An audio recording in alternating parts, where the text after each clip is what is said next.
Is this working? No? Yeah, it's working? Okay. So, thinking back to yesterday and what we talked quite a lot about ethics and boundaries and methodologies and organization. So, what we've done is we've got a couple of examples of situations, and if you can sit in, say, groups of 4, and we'll give each group of 4 a situation to think about. And discuss amongst yourselves what you would do in this context. Is it really, do we need to have a situation suggested, or somebody can suggest a situation and then maybe work on one of the projects? So you have a situation that you'd like to suggest? I have a situation that I would like to be able to develop with your help and then find some kind of solutions. Obviously, I will not talk about my project, but I will talk in general about Yeah, kind of course. project. So also because it's in streaming, so. Yeah. Hello. She's not so smart. But have you finished to explain what we have to do, or no? I didn't understand if you finished the line or not. Yeah, I suppose it will make a lot more sense once you see the examples and discuss them.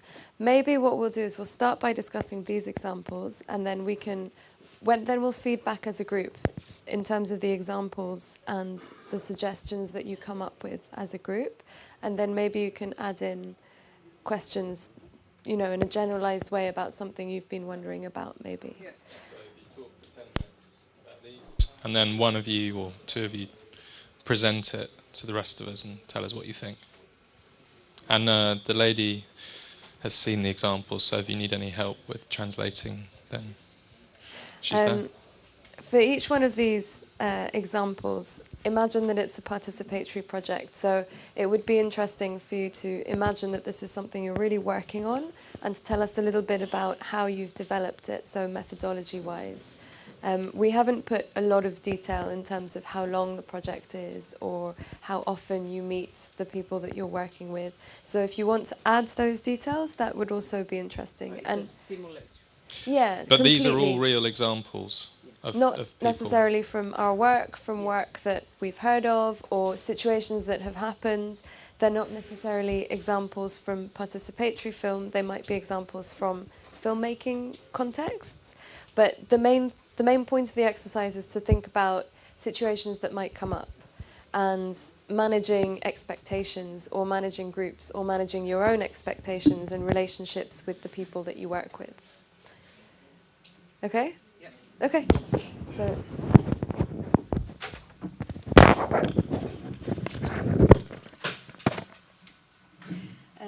Okay, so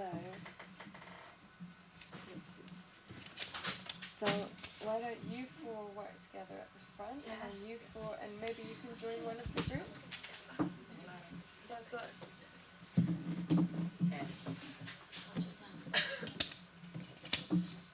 Okay. So I've got 2 copies of this one that you have shared between you.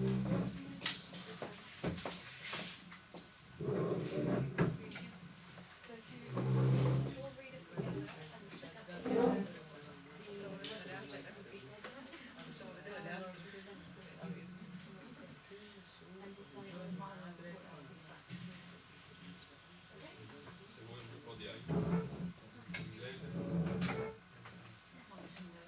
Vuoi o no?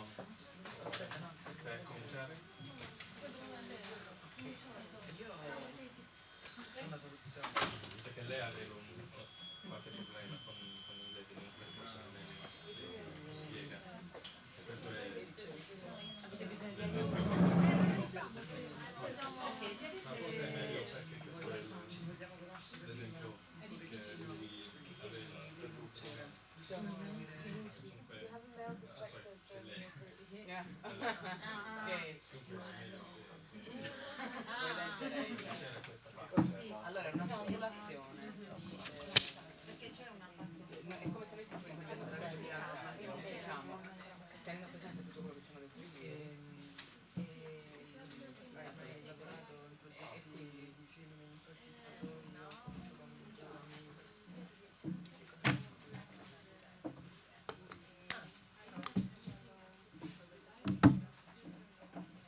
3 è il gruppo non è diritto se non è 3. Se no c'è rapporto servo-padrone. Ok, benissimo.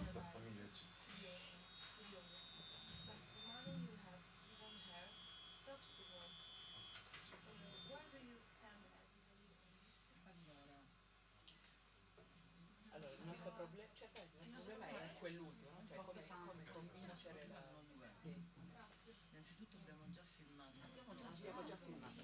Seconda cosa, non abbiamo più l'autorizzazione a mostrare il video. però che cosa possiamo fare? Possiamo parlare di post-production, nascondere il viso in una maniera diversa. Post-production può diventare o tramite una specie di strana color correction che diventa tutta una silhouette e quindi lasciamo la voce, oppure facciamo una specie di sfocato, eccetera eccetera, e continuiamo a filmare in quest'altra versione, cioè cercando di mettere a lei in presenza e magari non il viso, utilizzare le mani, parte del corpo o addirittura all'interno del suo ambiente, un po' in cucina, un po' in casa, nelle cose dove lei gira. Vabbè, magari cerchiamo di prendere soltanto tipo Che non voglio far vedere il viso. Che a questo punto io forse per lo sfocato opterei per uno zoomato. Quindi c'è gente che non vogliono apparire. Cioè magari lo fai filmare lei stessa, hai questa specie di visione soggettiva, è come se entri dentro una persona, non hai bisogno di filmarla. No, infatti bisogna trovare varie modalità sia per utilizzare quello, le scene. Però la frase è that before they did not understand. Cioè, questo vuol dire che noi gliela dobbiamo. No, quella è prima che loro capiscano che poi c'è bisogno. No, Noi non gli avevano dobbiamo- capito. Non ho capito prima. Non avevano capito Che non capissero. Ma quindi voi avete avevano già iniziato. No, dai, dice quello che questo la rovinerà la vita e che prima non aveva capito. Non avevano Ah, that day. sì. Prima non avevano Sì, sì, capito che sarebbero state così esposte. i due caratteri, i due personaggi principali. Sì, sì. I due personaggi principali. E quindi si può continuare ad usare la voce di quello che hanno detto. Se vogliamo usare, Magari usare solo l'audio e montarlo su altro. se vogliamo, come diceva te, come diceva lui, come dicevi te, mettere l'audio su altre nuove immagini, oppure cercare di usare qualche immagine facendo un lavoro di post-produzione, quindi oscurando la faccia se c'è, i talking heads si chiamano così, no? Quando tu hai il viso e la cosa. E contemporaneamente allora dire a queste persone, se stiamo filmando noi, di trovare queste soluzioni, o magari prendere soltanto dei dettagli del loro corpo, perché comunque stiamo parlando di Il eyes, punto è che fare di quello che si è girato prima. Sì, cioè oscurare. lavorare di posto o prendere soltanto l'audio e aggiungere nuove immagini. Perché tutt'al più se loro dicono il nome di qualcuno che si riconosce, anche lì si lavora di posto per tagli o cerchi di trovare soluzioni in cui non escano fuori riferimenti che portano. C'è un problema bello tosto, due protagonisti che per esempio dicono ma non avevamo capito che domanda c'è. Sì, però poi c'è anche un'altra soluzione, bisogna parlare con queste persone e far capire che la loro esperienza aiuta molte altre persone, a parte loro stesse, ma aiuta molte altre persone, quindi cercare di non convincerle, perché bisogna ragionarci con queste persone, cercare di far capire loro che la loro esperienza porta a una consapevolezza diversa alle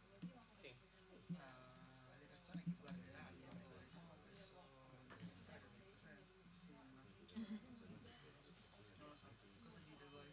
Allora, spieghiamo un po'. Sai qual è l'unica cosa che questa cosa infatti è importante che io proprio che qua lui non ci rappresenta come due personaggi. Questi sono due Protagonisti, sì, tutto un tratto abbiamo non puoi fare tutto un film collage con la faccia l'altra soluzione è un tipo diverso. bisogna fare il cercare così, no? Bisogna mettere il primo, il secondo post-produzione, perché è un caso un po' limite, se queste sono le protagoniste ci sta un casino. cioè il punto è la strategia che uno usa per convincere una persona che non vuole più mostrare. non vuole il diritto di non mostrare. Certo, però il punto Sì, è che perché questa è una senza- simulazione, allora tu devi trovare, cioè tu dici adesso ti andiamo a dire, adesso vedo via Vabbè, ovvio, gli dici. cioè io ho avuto un cieco e lui voleva filmare questa cosa, però ci doveva essere una persona della sua famiglia che dava il permesso. Quello era felicissimo di essere, noi abbiamo fatto questo bellissimo e si chiama Vito's Way, l'abbiamo fatto per un workshop con Chiarostano. Allora lui voleva assolutamente, i suoi parenti che erano dei restoranti del Cali volevano, pensavano che noi ci dovevamo fare i soldi su questa cosa, quindi non volevano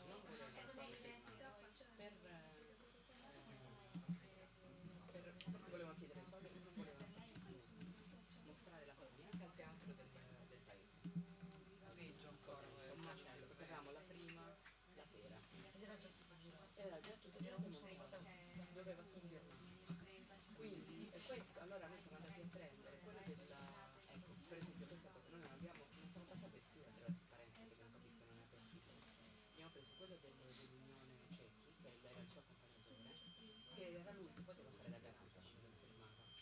E quindi siamo riusciti di corsa a farci firmare, io a infilare la carta dentro la cosa e scappare letteralmente. Letteralmente siamo scappati da quei parenti che ci inseguivano e che dicevano a lui guarda che non era potenza, ovviamente non era vero, non abbiamo mai guadagnato niente. Però appunto il punto è stato a girare, quindi magari esistono delle organizzazioni, delle persone che seguono queste, Sì, quindi cercare di capire. che seguono queste fare capire attraverso altri esempi che invece la loro vita potrebbe persino migliorare con la coscienza dell'esterno della loro condizione, cioè che la condizione è una condizione all'inizio che spaventa, ma che attraverso la conoscenza di questa condizione in realtà si è alla fine più tutelati nel non essere nascosti. Però secondo me questi danno Questa, ancora no, no. questa è solo questa è una possibilità, cioè provare come si prova a parlare. Parliamo. Sì, però qua noi non abbiamo altre persone perché comunque queste sono madri singole, cioè young mothers, Ma se noi che sono garanti di loro stesse. e possiamo cercare un'organizzazione che parli Se ne anche con frega, loro. che se ne frega. Possiamo trovare un'organizzazione che ci aiuti a noi nel lavoro di convinzione per quanto riguarda il fatto che la loro esposizione può aiutare. Se fossero genitori, di omosessuali, ci sarebbe un'associazione dei genitori omosessuali, magari loro non si sono mai visti, però si cerca questa Sì, ma che possano aiutare, ma non sono i garanti. non so per avere altri che aiutino a parlare, che mi facciano capire che non è solo una questione del nostro documentario. Sì, sì. Vito's Way ed è nostro ed è la sì, era da quella Vito's Way ed è fa parte, forse lo puoi trovare su il Potenza Film Festival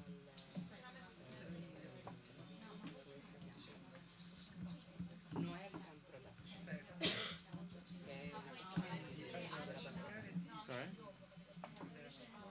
Noel Parlarci. I've got this postcard, haven't il workshop di Chiarostani da dove vengono le storie, io ne ho fatti vari, sì, ho lavorato con Chiarostani, sì, per dove ancora film e devo fare parte del film. Io no, io ho fatto dopo che tu ho fatto 15 no, io sono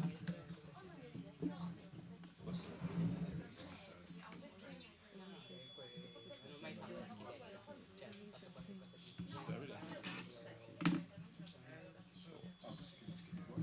Where the story come from,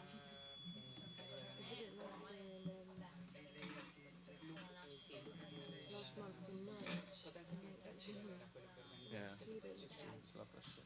I mean, because Norwich especially their job, their course. Antonello Faretta che With each group, that's what you al tempo lui ce l'ha sicuramente il film e lo porta in giro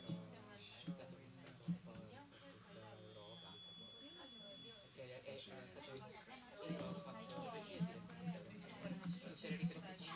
Funzione documentaria, iniziando veramente piano piano come cercare. Dipende da te. L'importante è tutta la banda anche. No, a parte che sai come Tre, c'è una fotografia apposta a seconda della destra. Primo siamo noi a parlare, No, anche tipo in un caso del genere. secondo se non ci riusciamo ci chiediamo all'organizzazione di farci aiutare Consideriamo che magari questa cosa. nello spiegare a Tu questa dici, persona se ti vergogni di l'importanza di qualcosa. mostrare la sua esperienza sempre di Magari aiutare le altre. non ci siamo sfruttare la luce, Poi se non sfruttare la luce in maniera di far vedere o per suggerire. E certo io sì, decido a related organization. io regista, non è detto che regista. Sì, la post production, infatti questa è la terza. La quarta, sì, Sono stata fatta io registrare polacco berlinese perché cercare di sconvolgere il problema in Gregor è stato pure allocare se neanche la post scala col produzione se neanche la post produzione funziona con oscurare le immagini puoi fare queste tipologie di post Guarda che stiamo produzione facendo. possiamo inventarci un lavoro molto più poetico e usare soltanto l'audio su delle immagini completamente sì, c'è pure distaccate. un'altra cosa, avere che è un altro tipo di rappresentazione, ma si possono avere degli attori che fanno la parte del Che brutto, però a me non piace proprio. è solo un metodo, cioè non è che non è una valutazione. Allora, Poetic Shots lo metto al quarto, però Cioè, quello degli attori è l'ultimo. Cioè, proprio Ma tu li convinceresti a farlo? Se non voglio però devi dire tu. Però ci sono delle cose etiche. Io vorrei già le altre Dopo bravo. le altre condizioni per una schifo. Perché all'inizio era un po' di una cosa. Scusa, tu come fai? Perché se no non so come fai. Allora, Non puoi mostrare delle cose.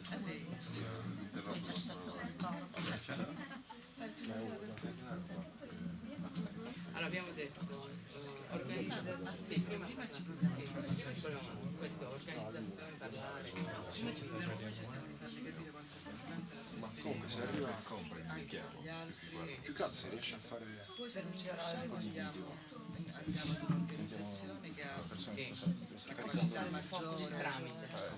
Che possiamo insomma l'ingresso. Vabbè dai, facciamo caricare. E terzo possiamo proporre un lavoro di post produzione con l'oscurare, tagliare, fare cose. Quarto solo l'audio Secondo me con le immagini. traviare tutto il documentario, cioè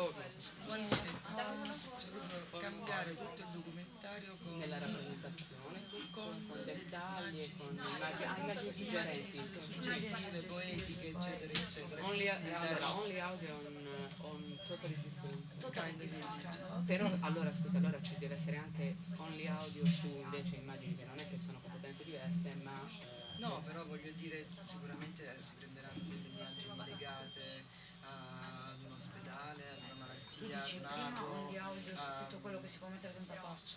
anche a sì, qualcosa. io dico prima un'altra cosa, è solo audio su tutto il girato che già c'è, che si potrebbe usare senza Quello compromettere. l'abbiamo già fatto il terzo punto, io l'ho No, quello è chiamato post, post cioè, però quello è blurred, quindi vuol dire che c'è comunque l'immagine No, nuova, io no? dice Questo non usare c'è solo le proprio. immagini dove le facce non ci sono. Ok, sì, Però va usare bene. ancora il girato. Sì, solo audio su immagini reali della vita. Poi i poetic shots possono essere anche immagini di altre persone che magari stanno facendo l'amore o Sì. sesso, o c'è una siringa, o c'è un albero, Diciamo o c'è una cosa, perché poi Poetic sì, images. poi poetic visual. Poi altro dopo da E mostrare. poi, visto che ci piace per ultimo questa cosa, Sì, quello sì, degli sì, anche attori. perché quello cambia il tipo di documentario completamente. Però è solo una possibilità, è una possibilità. Sì, certo. Sai che ho fatto la scuola in un documentario che mi cosa la sigla?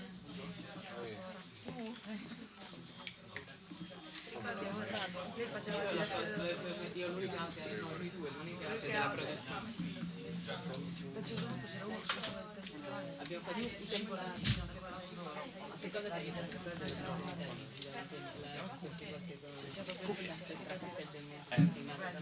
Mi chiedeva, loro hanno bisogno di sentire la traduzione in italiano quando parlano. Col microfono? No, no, vogliono le cuffie, quindi bisognerebbe chiedere ai ragazzi della... Sì. I think you just have to give me your document. Oh, okay. Però alle 7 di maggio. How many samples?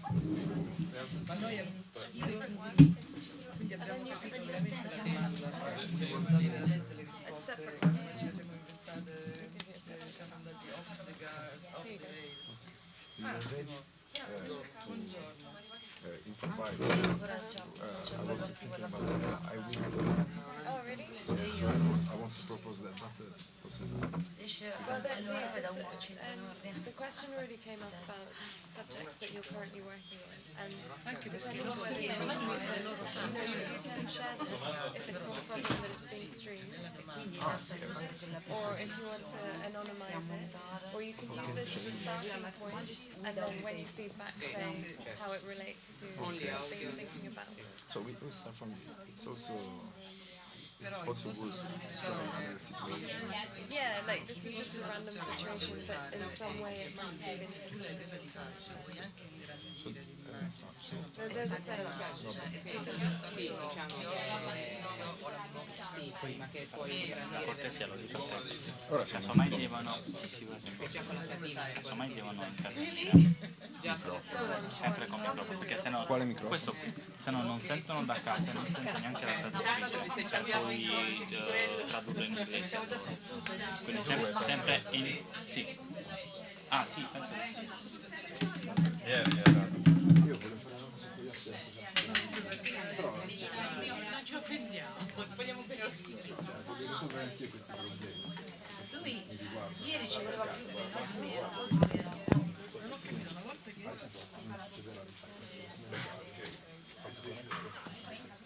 E molto probabilmente vorranno Quindi sei particolarmente interessato al centro di problematico.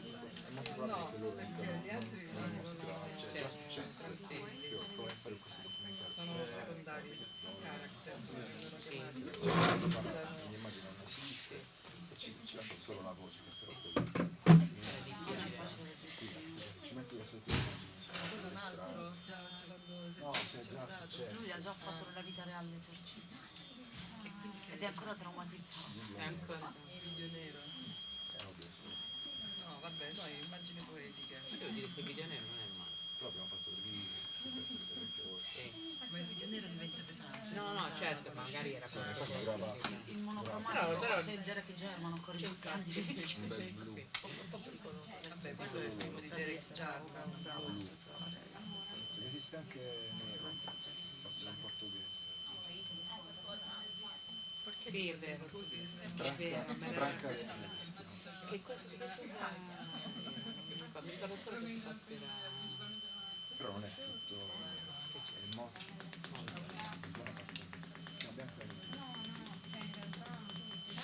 Branca e Inglese.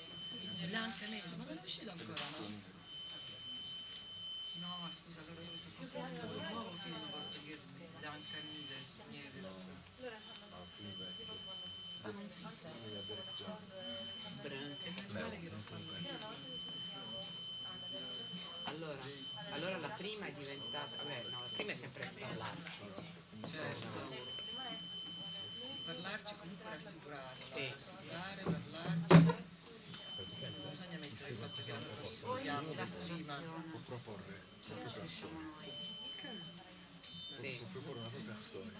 E io ho detto, cioè, abbiamo preso questo Cioè la seconda effettivamente è legata alla prima. senza tetto, vabbè. Sì. Le problematiche che c'è sono magari questioni di illegalità e cose del genere, permessi. Però anche lì, per esempio, una situazione nelle situazioni tipo certe persone non vogliono perché non hanno permesso di soggiorno. Rispetto a ieri?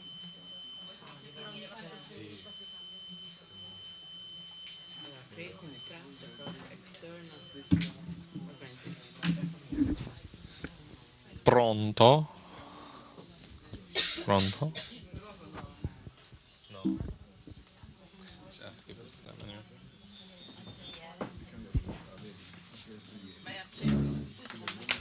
No, ma... No, forse...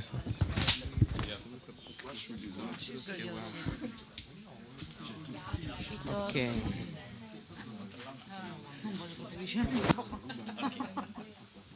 Shall we, Scusami, io mi appoggio quando sto così sto tipo un gattuccio to understand feedback? Maybe for them because we have the. Do I leave? Sì, sì. Do I need to leave my passport?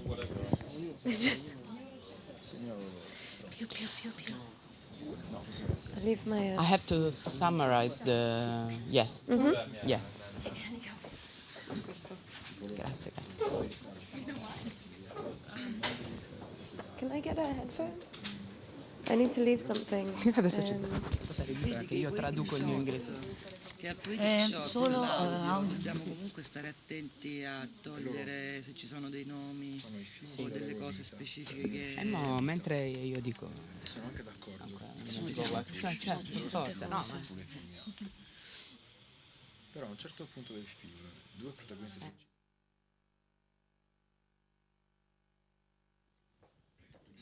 Okay. Is everyone ready to feedback? we can start. So how did you enjoy this exercise? Yes, it's the worst situation. Ever? No, it's terrible. Yes. Yes.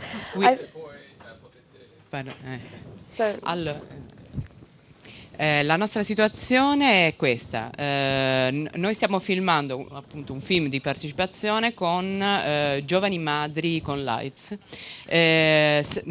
Sentiamo che c'è un grande pregiudizio riguardo a questo e che è un film molto importante.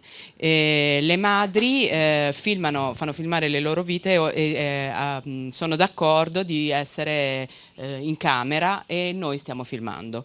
A metà del documentario, a metà di filmare, due dei caratteri fra i personaggi principali chiedono che le loro facce non siano più mostrate perché pensano che questo rovinerà le loro vite. E che prima non avevano capito questa, non si erano rese conto di questa cosa. Senza questi personaggi però il film non sarà lo stesso. Che cosa fai? Questa è la nostra situazione.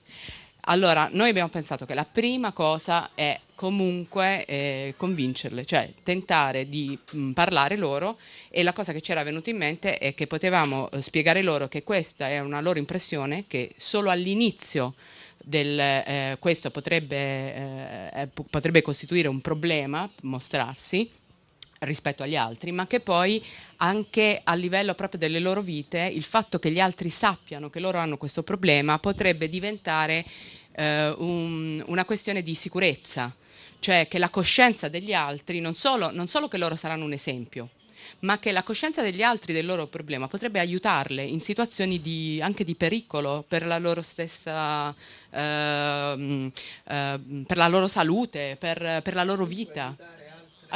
Aiutare altri, ma aiutare proprio loro stesse nella loro vita. Questa è la prima cosa. Poi It's okay? Okay. Scusa, se questa cosa non è sufficiente, incominceremo a preoccuparci di cercare delle organizzazioni che parlino, delle organizzazioni esterne che possano affrontare, specializzate, che possano affrontare questo problema con noi e convincerle che questa cosa è necessaria e che magari sia un atto importante proprio nella loro vita, un atto fondativo della loro vita, e attraverso queste organizzazioni continuare a parlare. Se questa cosa non funzionasse, incominceremmo a trovare delle strategie video, diciamo, per ovviare, per continuare a poter produrre il nostro documentario. La prima è usare solo l'audio su immagini della vita reale loro, completamente tagliando le facce, quindi andando a coprire di altre immagini, però della vita reale. Un'altra soluzione sarebbe di usare le immagini che già ci sono, ma con uno sfocato facendo un lavoro di post-produzione video, usando lo stesso le immagini, ma camuffando le immagini. Un'altra soluzione potrebbe essere usare solo l'audio, ma su immagini suggerenti, poetiche, di cose completamente diverse, che non abbiano nessun riferimento con la loro vita reale. L'ultima delle soluzioni, che non ci piace ma è l'ultima, è fare una specie di docudrama con attori, attrici che sostituiscano loro, ricreando delle situazioni reali, facendo capire al pubblico che sono attori e che le persone non possono essere in video per la loro sicurezza o felicità personale. Siamo troppo bravi. This is it. Okay. And you all agreed? This was the conclusion that you came to? Yes, there are different points that we discussed, and ci sono punti differenti che abbiamo. I will speak in English. It's better. I can't speak in Italian. I'm sorry. We discussed these points, and we thought that we agreed on the order. First of all, to try to talk to them and let them understand how important their experience is for them and the other people, and ask for help through other related organizations, and then go through the options of post-production in the different ways that Elena declined. I'm sure that at some point they will say yes, because they will have to understand that their experience, their tragic experience, will help also other people apart themselves to be able to recognize and accept, even if it's not easy, their condition, and be able to help other people to either avoid the same mistakes or to embrace the situation they can live through the HIV problem. Un'altra delle maniere per convincerlo sarebbe che è vero che in questo momento, parlando di AIDS, non è più un tipo di malattia che sicuramente, diciamo, porta alla morte, può essere lunghissimo il decorso della malattia, però si può convincerle spiegando che questa è anche una cosa che loro lasciano, siccome sono delle madri, ai loro figli, che quindi lasciano una testimonianza in cui spiegano ai loro figli una cosa che è molto difficile da spiegare, una eredità difficile, quindi è come un testamento a lungo termine. Okay. Number one solution. Yes. What do other people who weren't in this group think of this scenario? Ragazzi, dovete Do you have any thoughts or? ma capiamo. If you have any thoughts, or do you think this would you do similar things, or do you think this sounds like a good plan? No, a me sembra, cioè condivido i vari punti che hanno esposto, credo che sia il modo migliore di procedere. Forse la cosa che mi piace di più è magari piuttosto che utilizzare le scene di vita reali con le voci fuori campo, forse mi piacerebbe di più vedere proprio immagini evocative di quello che dicono le persone, quindi magari la testimonianza, diciamo, la voce reale con delle immagini fittizie, perché magari potrebbe essere più forte piuttosto che usare delle immagini di ripiego.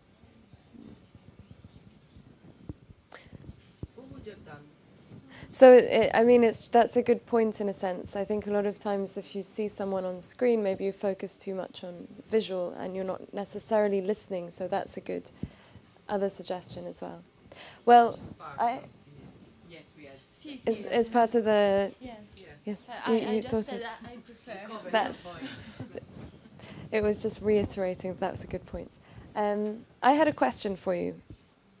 My question is, how do you know that you're right in telling someone that this is important generally and that this is right for them? Yeah, and just adding to that, the only comment on Elhum's question is, it struck me the balance slightly. I mean, it was very thorough and very well thought through, and I generally agree with it. But the balance seems slightly towards, yeah, we're the filmmaker, this is right, and maybe I'd be interested to know what you thought about how much you listened to what they thought.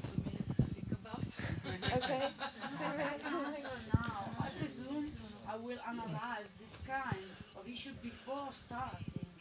Yeah, that was my other comment, was that you'd probably reflect on the degree of informed consent you'd given them, because if you'd done that properly in the first place, then you would be able to use that as the starting point for your discussion. If right at the start of the project the consent process had not been thorough, or you hadn't explained it all, then it would present much bigger problems. But I think, in general, I agree. I would the meeting with them, if you've initially done informed consent in the correct way, I think you should be able to carry on working together. And then my only other idea would be, I don't think you said it, would be just find other characters. I'd probably do that rather than camouflage, because that almost defeats the whole point of the project, I guess. Oops. So there's this question, I guess, around the point you brought up around a testimony or something that the mothers might leave for their children is interesting, and it could be something really nice. Does it need to be something public, or is it something more personal? And this, I mean, it comes up in this example, but it comes up, for example, in there's an American photographer called Vivian Mayer, who, there's a new film that's just come out about Vivian Mayer, and it's all based on journals and film, journals and photography that she's done of herself and written throughout the whole of her life. Now, she was a very private person. She didn't like to share very much of herself. And one of the things that's recently been published is her self-portraits. And this is something that nobody's ever really seen, because she was such a private person. This wasn't something that was shared. So why is it now that she's passed away that it's all right to do that? Is it all right to do that? Because it's very interesting. It's very interesting for us to get a sense of this woman and her work and what she believed through how she projected herself, through her self-portraits. But is it right? And where do we stand on that line ethically? I think that first of all, I think that if you take pictures of yourself deep inside, there's also the possibility that at some point you either show them or some other people will see them. Even if you decide to keep them secret and to use them for your own understanding of your own self, but at some point you have to deal with the fact that other people will have access to these kind of pictures. The ethical questions of doing this after their death, I believe, has got different elements to consider, apart from the publicity or the commercial side. There's always the fact that you can inspire younger generations to either go through some kind of the same experience and use the medium of photography as an element for your own understanding of the self, or the understanding of the actual medium, and the way you express portraits, or you express life through portraits or intimate takes. So I will underline this aspect more than other. And then, of course, if I'm an editor or a publisher, of course, I'm thinking about, the sales. And otherwise, it's not just one or the other, it's a mixture of both for the time being. Then if I think more, maybe I will come up with some other suggestions. Thank you. I think with a lot of these examples, it's just there's, oops, sorry. There's not necessarily a right answer. It's just the situations and thinking through and being clear about why you're doing something. With the Vivian Mayer example, I don't know what the right path is. I will probably go to see the film and really enjoy it, so I'll be indulging or engaging with something she might not have wanted people to engage with. And so there's not a right or wrong, it's just you need to be clear about what you think in a situation. Yeah, and I think the thing we try to emphasise is that filmmakers or facilitators are always, you're the one who has to take the responsibility for thinking all this through, because if it's been commissioned by an external body, whether that's TV or a council or whatever, they don't care really. They want the product. So it's really up to you to take on that role, I think, and think all this through, because no one else is going to operate as that protective barrier between whoever you're working with and it being shown to the wider world. E quando ho lavorato in televisione avevamo questa cosa come problema ogni giorno, e quindi per noi che dovevamo produrre era un telegiornale, una news ogni giorno in diretta su problemi della donna. E c'erano almeno 2 servizi ogni giorno su persone, casi, e la nostra prima preoccupazione era avere le liberatorie, le legal agreements. Non si faceva niente prima di quello, perché sapevamo che poi non potevamo usare le cose, non c'era il tempo di usarle, non c'era tutto questo tempo per convincere. Quindi in quel caso avremmo fatto così: prima la liberatoria, dopodiché iniziare a fare qualcosa, se no cambiare immediatamente il soggetto, quello sicuramente. Quindi era risolta all'inizio la questione, per una questione di velocità. At the same time, in this scenario, you do have their permission. Yes. But in midway, they say, okay, we don't want to do this anymore. And it's difficult because you've committed logistically, you've committed time, you've committed money, but you're involved in a personal relationship, and that's the question mark. Sì. Are you doing it for, and what are you doing it for? And so that's what becomes complicated. È già successo. Se io fossi stata da sola avrei sicuramente lasciato perdere il progetto. Con la televisione non si può, e loro sono come dei carri armati, passano sopra le persone, quindi diventava un problema solo della persona, nonostante tutto, anche non essendo d'accordo noi. Non importava alla televisione, avevano il filmato e non esisteva più nessuno. Per questo non ci lavoro più. Yeah, for example, in this case, television would just say, don't care, got the agreement, let's make the film. Having said that, we decided not to go through that legal way, completely ignored it.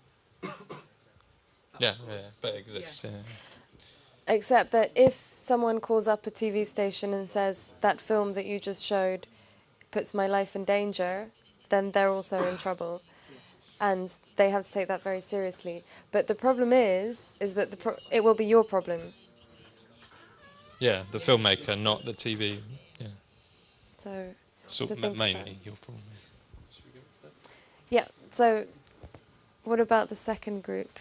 I don't know, maybe for a big TV station, the first point could be call the lawyer if they have the legal agreement. Right. Filmmaker che ferma il liberatore, non la televisione. Ah, ok. No. It's the TV problem. You mean danger for us, physically? Well, I suppose at the end of the day, there are two things. You can be held accountable for what you choose to include in a film, whether or not there's a piece of paper. And the second thing is that if there's a situation, I work with human traffic matters, for example. They were in a do you protected. want to take the... I'm really sorry. Scusate. Una delle nostre attività principali era lavorare con donne che erano state costrette a fare le prostitute, rapite in Albania o in Nigeria, arrivate qui e messe sulla strada.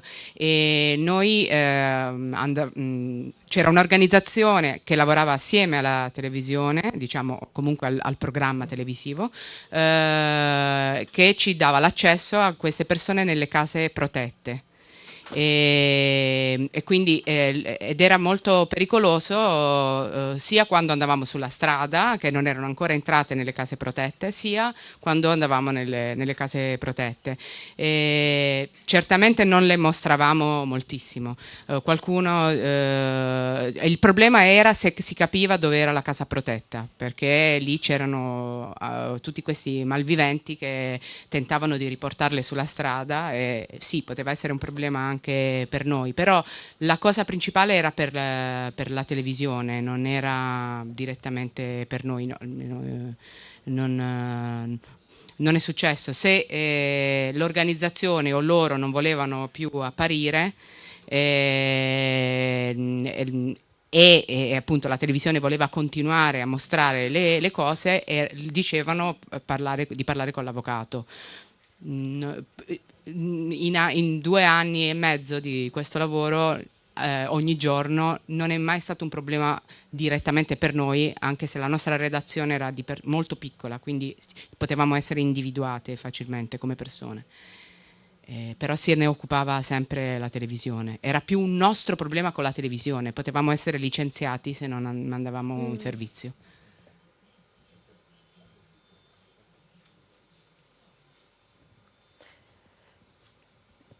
And at the same time, you're dealing with human beings. So I suppose if there was a problem, it's not just the legal ramifications. It's not just that you can't deliver a film.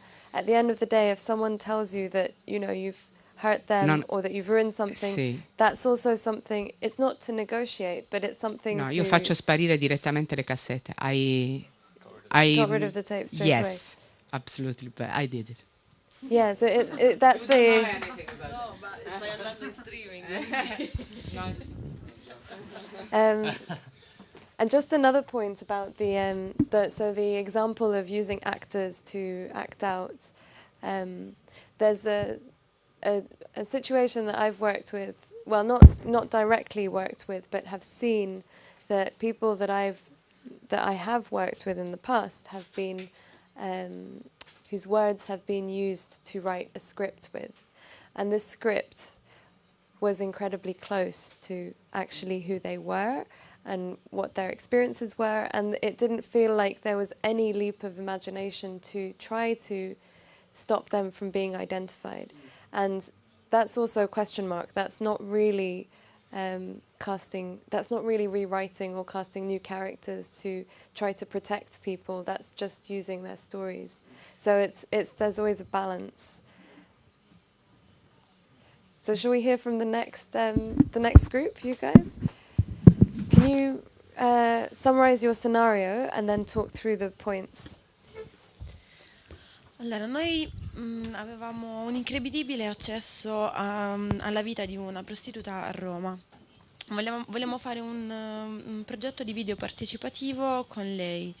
Lei è un grande personaggio, molto aperto, abbiamo una buona relazione di lavoro con lei. Ma durante i primi scatti lei ci chiede dei soldi per comprare il latte per il bambino. Cosa facciamo? Le diamo i soldi. Il giorno dopo lei ci chiede per ancora più soldi, e la settimana dopo ancora. Con questi soldi lei smette di prostituirsi e tutto il nostro soggetto è stoppato. Cosa facciamo? Noi vogliamo comunque filmarla mentre è una prostituta e raccontare la tragedia della sua vita ai nostri spettatori, ma i soldi che gli abbiamo dato non le hanno permesso di lavorare più. Come ci comportiamo e qual è il nostro punto di vista etico?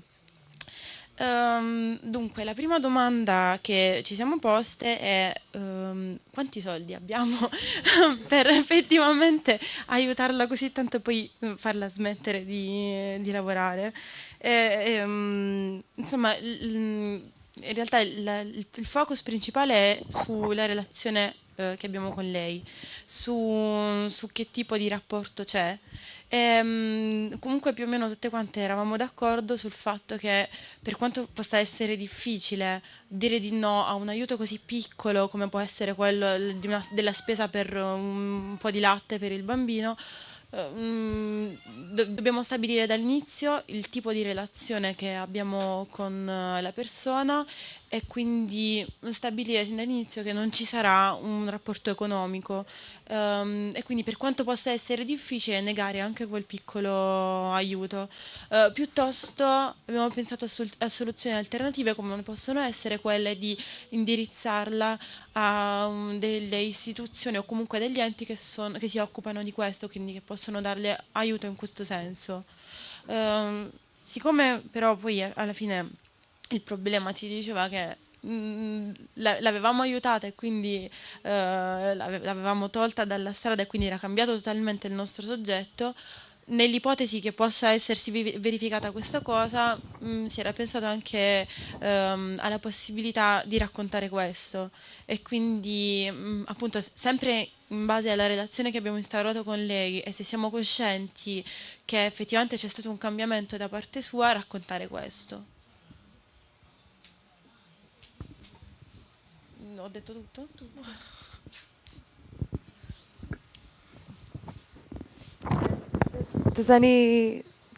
Did the group agree as a whole, or did you have some discussion about it? Sì, sembra di sì. Yeah? Yeah. Can I just check if I think you said, but if you're in the situation at the end, as described, Yeah. where you have given money, Yeah. just can you say again what you would actually do? Avremmo provato a descrivere il suo cambiamento in base alla relazione che abbiamo instaurato con lei. Se siamo consapevoli che lei ha fatto un cambiamento, che vuole veramente riscattare la sua vita, avremmo provato a cambiare l'oggetto del nostro progetto fotografico cercando di raccontare questo, cioè cercando di raccontare il suo cambiamento. Raccontare magari la vita prima e dopo.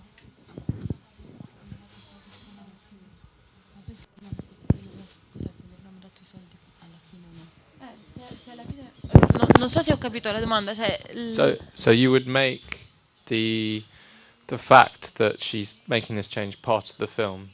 Your relationship would become part of the film. Is that Sì. okay? And then when the film is made, what happens?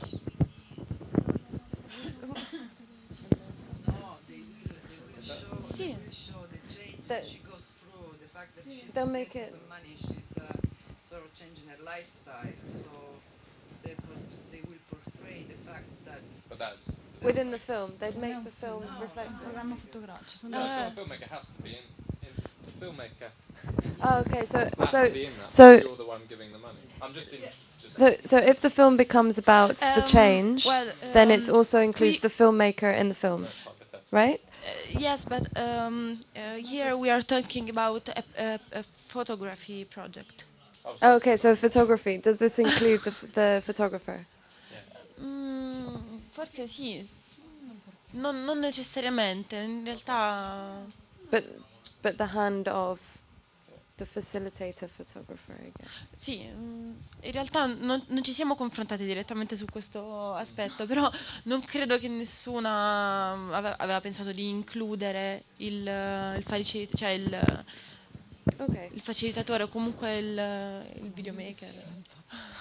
So what do the other people who've just heard this scenario think, and what would you have done? Do you agree, or do you have any other comments or suggestions, or?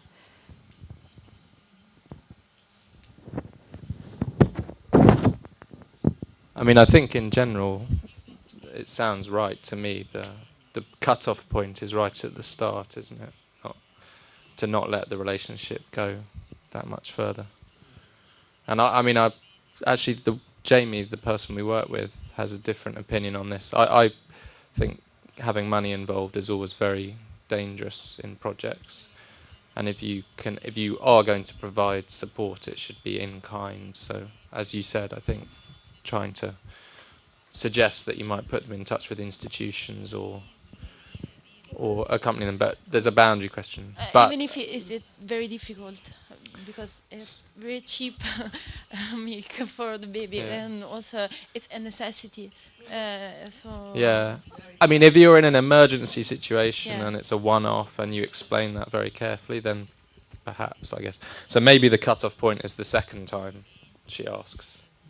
You say, so you want to be a human, but then. Yeah. Not money. Yeah. It's totally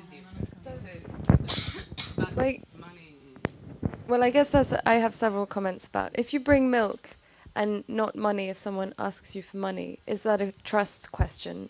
Yes. Is it someone saying, I need some money to buy milk for my baby, and you see that this is true, probably, and you see the baby, and you say, I'll bring you milk, does that say, I don't trust you with money, or I don't want to give you money? And what does that mean? I cannot give you money, but today I will have to with me. That's clear. Being clear is really important. Yes. The other thing around just money, involving money in these relationships, is that if you're going into somewhere with equipment that's probably very expensive, that looks expensive, if you're traveling somewhere, so you might be staying in a hotel, you might be paying for every single one of your meals, you're spending a long time with the same person, and just because you're together and you buy meals, you're sending also a message that you can. Doesn't mean you can. It means that this is a project that you've budgeted for, that you have the money to spend on those things, because those things are part of the project budget. But it can send the message that you have money. And I've been in a situation where a character in a film has started to say, well, you're taking time from my job. You're always here. I can't do my work. And this woman could say the same thing. She could say, well, I can't do my work because you're standing next to me with your photography camera. And so maybe you should pay me what my work does, because you're taking away from it. So it's very difficult. But it's just thinking about scenarios and thinking what you'd do. And I think that people disagree on money in films or photography, or so it's something to be very clear about from the outset, and to stick to what you've agreed with yourself and with your character. How did you solve this? How did we solve this? Well, the first thing is that I didn't think that was a very fair thing to say, because we were having no impact on whether or not the job that the character was involved in was happening or not happening. We didn't stop it. We never specifically told this character to do something or not do something, and we always checked beforehand that it was okay. We always covered our own expenses and took into account any of that character's expenses as well. So I thought it was quite unfair. What we had done is agreed that if the film was financially successful, that a percentage of the profits would go back to that character. So that, you know, and a fair, yeah, of course, and it's a fair amount, you know, say double the amount that both the producer and the director would have been getting, because our feeling was that it would probably have been more necessary for that character than for us as the team. But there are situations in which people get paid because of you make a budget in which you Yeah, of calculate course. the fact that you're spending time with these people or they're spending their time with you for your own project. And so I think Jose Morandi was...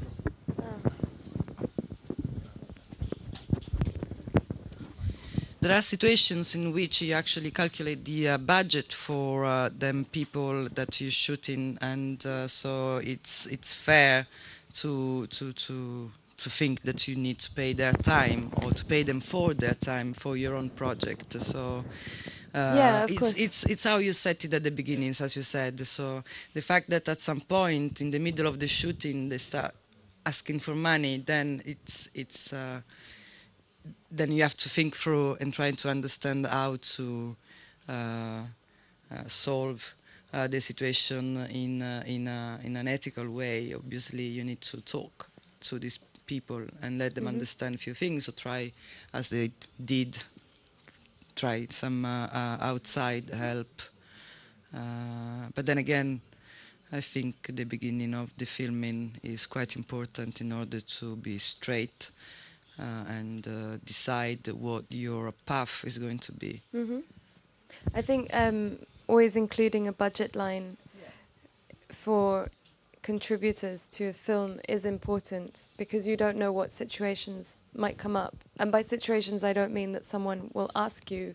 I mean that something will happen, you know, that where you would be in a position to maybe support, or, you know, the film could act in a way in support of a situation. And Yeah, I don't disagree with you know, I don't disagree with, say, paying contributors if it's a clear, you know, one-off from the outset, and it's like a contractual.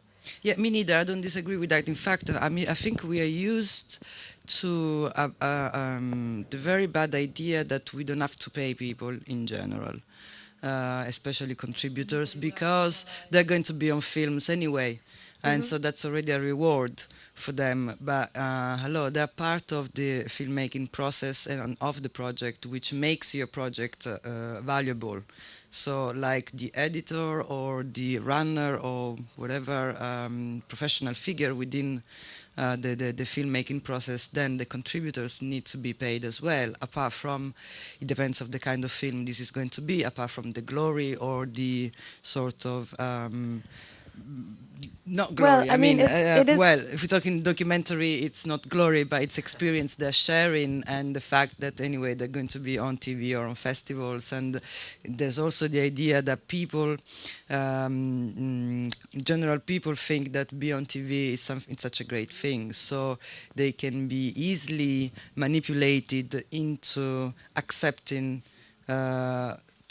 You know, this kind of contribution without getting paid.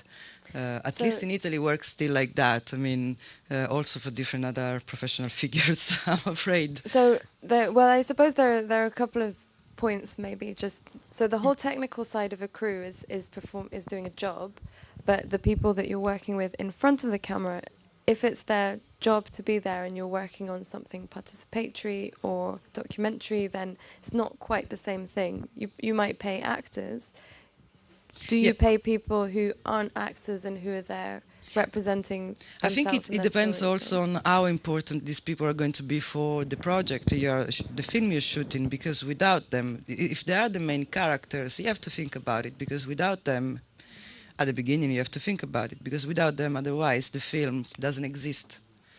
So I suppose that maybe the point that Ed was making was if you need to rely on a financial input for someone to be serious about a project, is your relationship with them strong enough? And do they feel a stake in the project beyond the financial benefits that they might get from it? Well, it's a case by case, so I mean, you cannot think as a standard model to apply to It's the question everyone. mark. So, Yeah, exactly. But even if it doesn't change like in this example, even if it doesn't change their life, the money you've agreed to give them, I No. think often it changes the creative dynamic between you and how you're actually working together, because it becomes less about trust and relationships and more about a contract. Sometimes depends. I agree with that. That must not be. That is. Sorry. Parlo in italiano, scusa. Oddio. Dico, sono d'accordo con lei che comunque non ci dovrebbe essere un danno per chi si presta ad essere il protagonista del nostro lavoro. Cioè, se effettivamente il protagonista perde 3 giornate di lavoro, secondo me dovrebbero essere restituite, se comunque, ecco, diciamo così. Dipende dal budget, però in linea generale non è sbagliato come principio. Se io per permetterti di fare il tuo lavoro perdo 3 giorni del mio, cioè insomma io non devo pagare per farti fare il film, mi sembra. Cioè quindi era questo che dicevi comunque, no?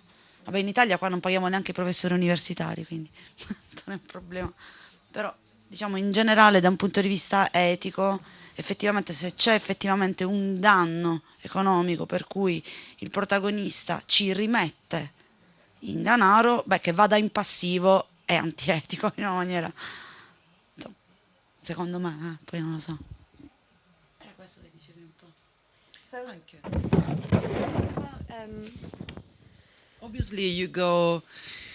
I mean, the first thing you go is like saying that there's no money for this kind of contribution. I mean, this is usually how you start. And it depends also how important your contributor is for the project, and try to talk through and let them understand what the project is about, and you know what the outcome is going to be, and all this kind of stuff, and blah blah blah. But as I said before, it's a case-by-case situation. There's no win-win. I mean, so you have to deal according to the different elements you find yourself in front with. But there's no solution. Is it honest to say there's no money from this from the outset, where you know that you might be able to find money for this, or it's a case of balancing out priorities, and your priorities might change after 6 months because you realize that it would make a difference? No, it depends on the actual project you're doing. I think also on the honesty that you want from the people in front of the camera, and as Ed said, also on the fact that it might just be either an intimate portrait and a relationship that comes through the film, or just a talk through or a talking head or whatever it's called, and then somebody's doing their job to be on the film, as then she pointed out. So you have to understand what you have, who you have in front of you, and why is there, and why you need them for your project. So all of these situations is about balancing, and you make decisions depending on the different scenarios and contexts and situations. It's also about managing expectations. So money is one thing. When we talk about film, this idea of the big screen, and people will recognize you. You might think that's a good thing before you've made the film, and after you've made the film, you might think that's the worst possible thing that could happen, is that people recognize you because of the film. But it might also be that the film isn't quite what you think it's going to be, and how do you manage that expectation from the outset? I don't have a magical solution to that. It's just something to be really aware of. I'm not sure I understood your last question. It was more a point about managing expectations. So if you're filming with someone or doing a photography project with someone, you don't necessarily, even as the person creating the film or the photography project, know from the outset where it's going to go. You don't know whether it will end up in a magazine as a photography, for example, in a book, in a magazine. Will it travel to China next year and Italy this year? Or will it always, will it stay something quite personal and small? Will it get published and go completely out of your out of your control and be on Amazon so anyone can buy it? Or, do you know from the beginning what's going to happen to something? And with the internet these days, you don't know really where anything that you can put up there goes. You don't know who sees it. So it's not about not doing anything or not promising. It's about not promising, not saying this will never be seen, or once you've made something, it's about managing the expectation of what will happen to it. But also, if we're talking about a participatory project, their participation is like to be considered as a collaboration and as a part of the budget, which then we don't need to give them, but they need to give us in order to create this project together. So this is also something that we can talk about with the person in front, and or at least try to.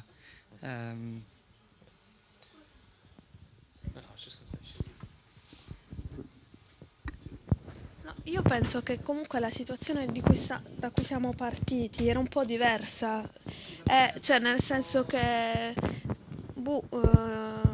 almeno io personalmente, se dovessi essere coinvolta in un progetto del genere, se già dall'inizio è pianificata un budget, è pianificato un budget come rimborso spesa per la partecipazione, perfetto, però se si viene a creare una situazione come quella descritta, in cui evidentemente non era pianificato un budget e la persona inizia a chiedere soldi, probabilmente per necessità, probabilmente no, nel senso che poi magari non lo sapremo neanche e non sta a noi giudicare questa cosa.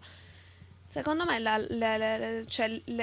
l'etica del soggetto deve essere quella di mantenersi fermo nelle proprie posizioni, quindi nel mantenere quello che era stato pattuito inizialmente con l'altra persona, quindi se non è previsto una retribuzione, non ci sia una retribuzione o un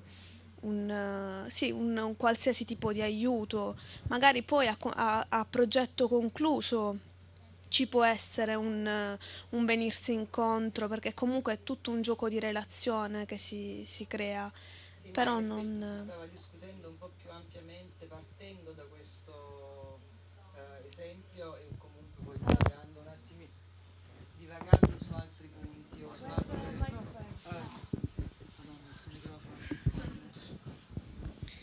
Dio, che stavo dicendo?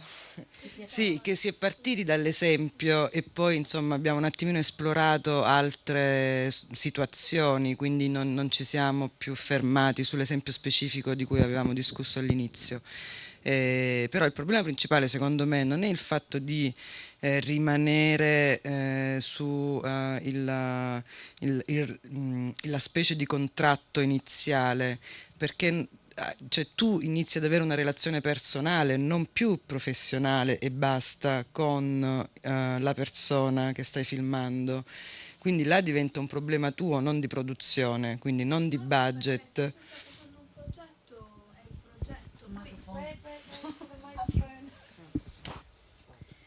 Nel senso, se tu stai facendo un progetto, ciò che conta è anche il progetto, perché poi,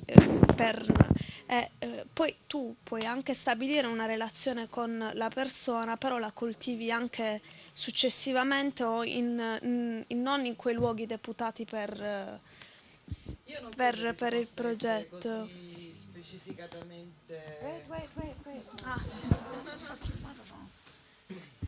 Non credo che si possa essere così specificatamente dare un out-out e quindi essere netti o.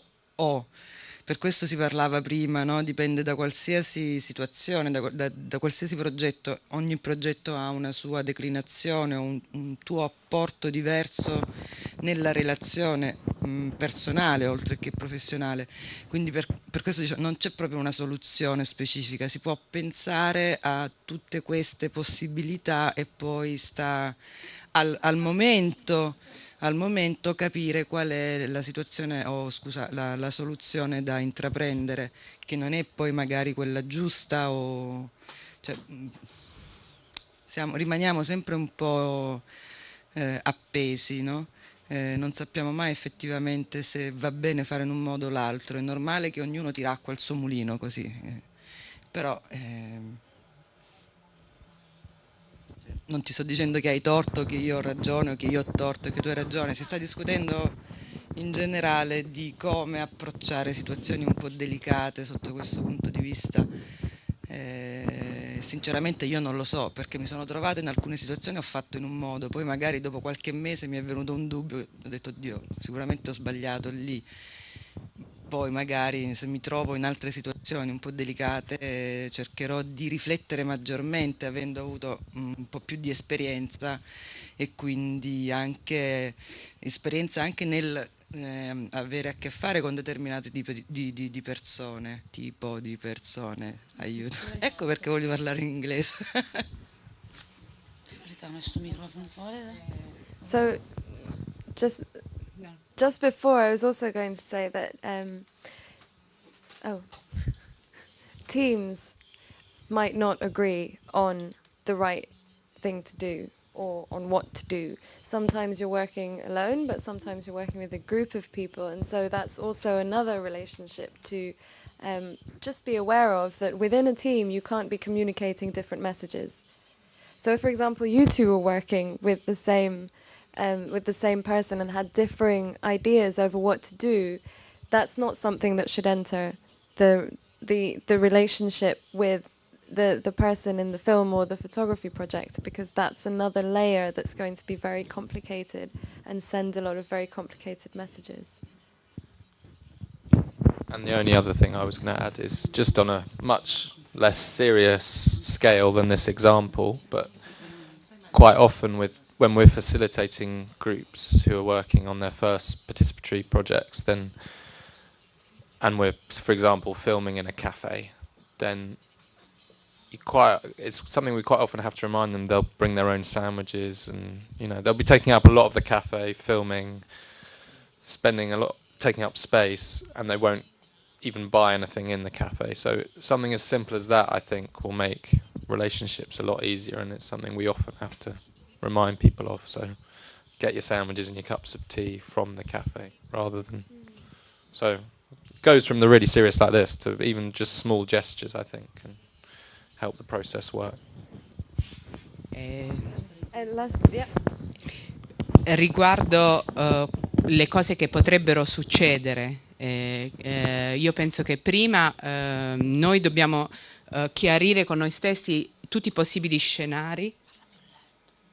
No, ma sono molto semplici queste qua. Bisogna chiarire con noi stessi tutti i possibili scenari che il nostro film potrà andare su internet o potrebbe venire fuori qualche altro progetto, essere montato in un'altra maniera, prima con noi, diciamo, della nostra esperienza, poi prospettare questi scenari subito, tentando di non spaventare, perché chiarire senza spaventare, quindi studiare una maniera di parlare con ogni soggetto che è coinvolto nella nostra produzione.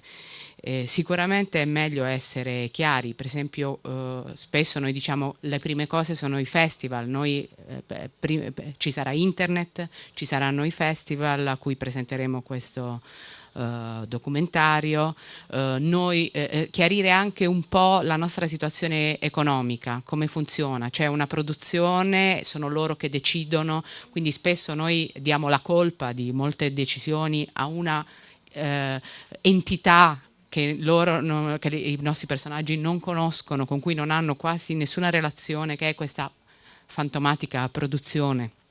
E spesso ci avvaliamo di questa scusa per scappare dalle situazioni. Che la produzione che non ci dà i soldi, che quindi anche noi non guadagniamo, a parte che è la realtà, ma che noi non guadagneremo niente se non se vinciamo dei premi, che questi premi prima vanno divisi con la produzione, che è anche vero, però su questo normalmente siamo abbastanza chiari. Anche perché qui è quasi sempre così, noi non abbiamo quasi mai soldi prima, quindi è vero.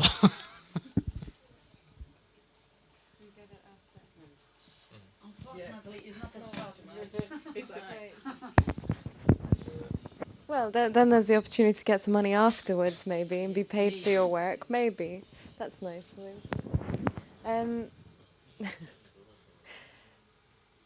That was a nice, lively discussion. It's always interesting to talk about these scenarios because there's no right answer. It's just important to think through them. Did you, Matteo, want to talk about the one that we gave you?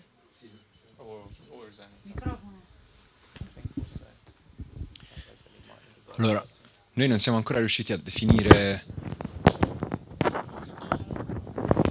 diciamo, nel nostro gruppo di 2 persone, non siamo riusciti ancora a definire un'idea comune su questo argomento. Comunque, il tema che ci è capitato è: stiamo facendo questo film partecipativo con dei bambini di strada. E progressivamente diventiamo amici di questi ragazzini. No, è la storia. Sì. No, una storia finta. Diventiamo amici di questi ragazzini e a un certo punto, mentre noi li riprendiamo, uno di questi ruba la borsa a una donna e un altro ruba il portafoglio a un signore. In tutto ciò, come dobbiamo comportarci? Questa era la questione.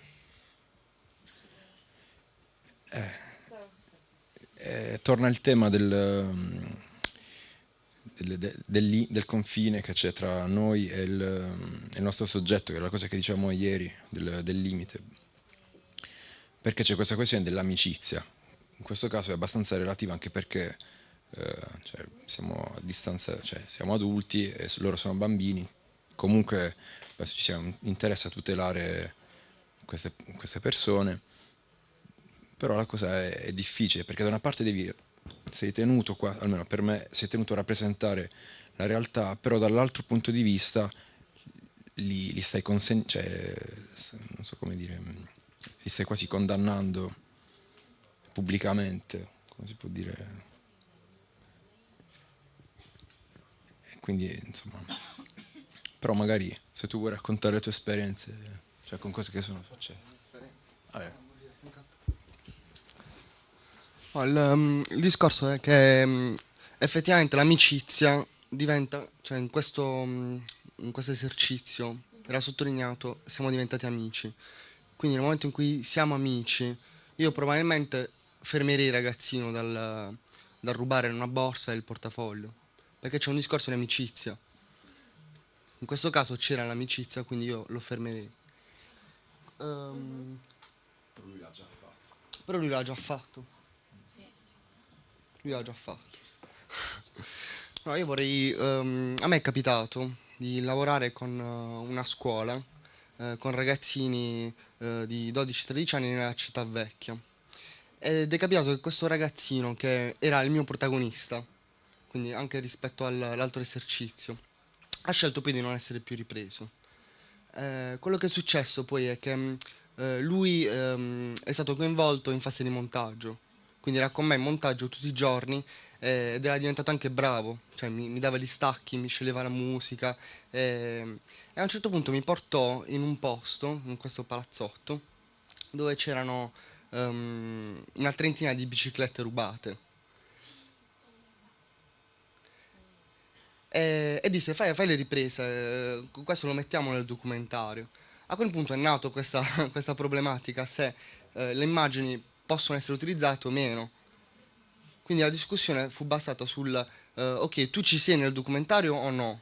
O vuoi mettere soltanto i tuoi atti, cioè il tuo essere rappresentativo di una situazione marginale, quale per esempio rubare le biciclette. Questo era il problema etico. In questo caso io probabilmente fermerei il ragazzino, comunque, cioè stopperei la camera e porrei un ragionamento con loro. Coinvolgerei comunque la scuola, la professoressa, la direttrice, quale l'ente, insomma, dove stiamo lavorando. E basta, questo penso.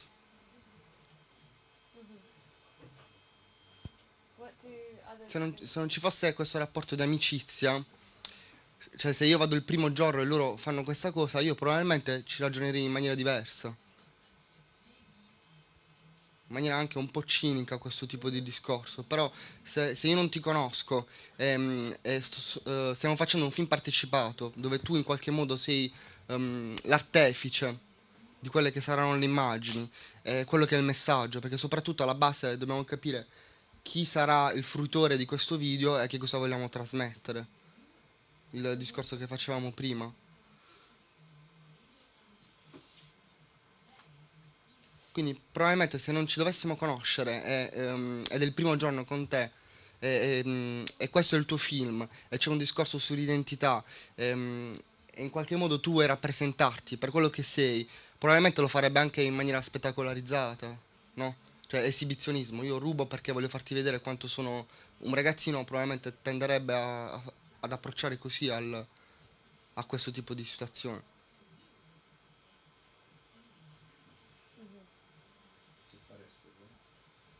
Non so, penso... That was a real situation. What did you do?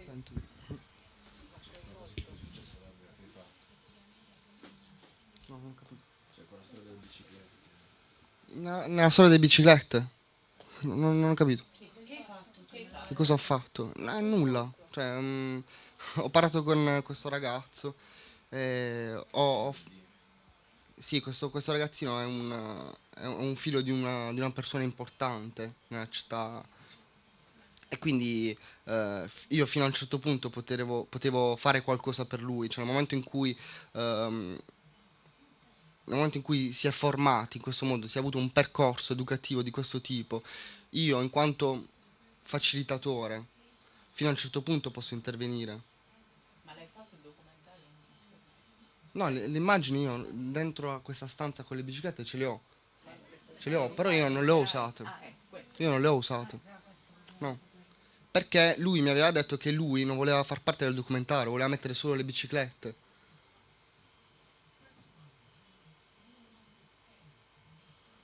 Quindi la tua scelta è stata di non inserirlo? Non inserire perché lui non voleva apparire nel documentario, voleva solo far vedere quello che era il sì, le sue opere. Invece io volevo intervistarlo, fargli parlare di questa cosa, fargli raccontare perché ruba le biciclette, a chi le dà, perché ha una stanza in piena città vecchia, in palazzotto antico, tutto suo, dove stanno solo biciclette. Cioè volevo intervistarlo, solo che lui non voleva rispondere. E quindi non aveva senso mettere delle biciclette rubate e basta.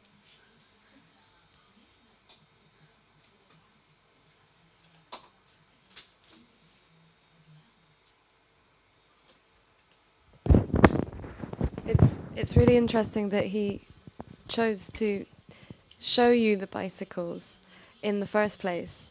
It says something about, you know, the relationship, or that he wanted to tell you about them. Maybe he didn't want to tell you about them on film. But that's not the point I wanted to make. Does anyone have comments on this scenario, and do you agree or not agree, or what would you do in this context or situation? And then we'll Mi come back. domando se non c'è un'altra possibile soluzione, sarebbe che appunto se uno si trova durante la rapina, no, la rapina già avvenuta, tentare di riportare gli oggetti alle persone, ma senza coinvolgere la polizia, per esempio. Quindi salvare la complicità con la persona su cui si sta lavorando, ma non essere coinvolti totalmente in un atto criminoso. Quindi convincere o prendere e riportare gli oggetti, tentando di non assecondare il crimine, ma neanche fare perseguire il criminale. Inserire una scena 2. Cioè fare una scena 2 dove il documento alla ricerca di si riporta al... Potrebbe essere.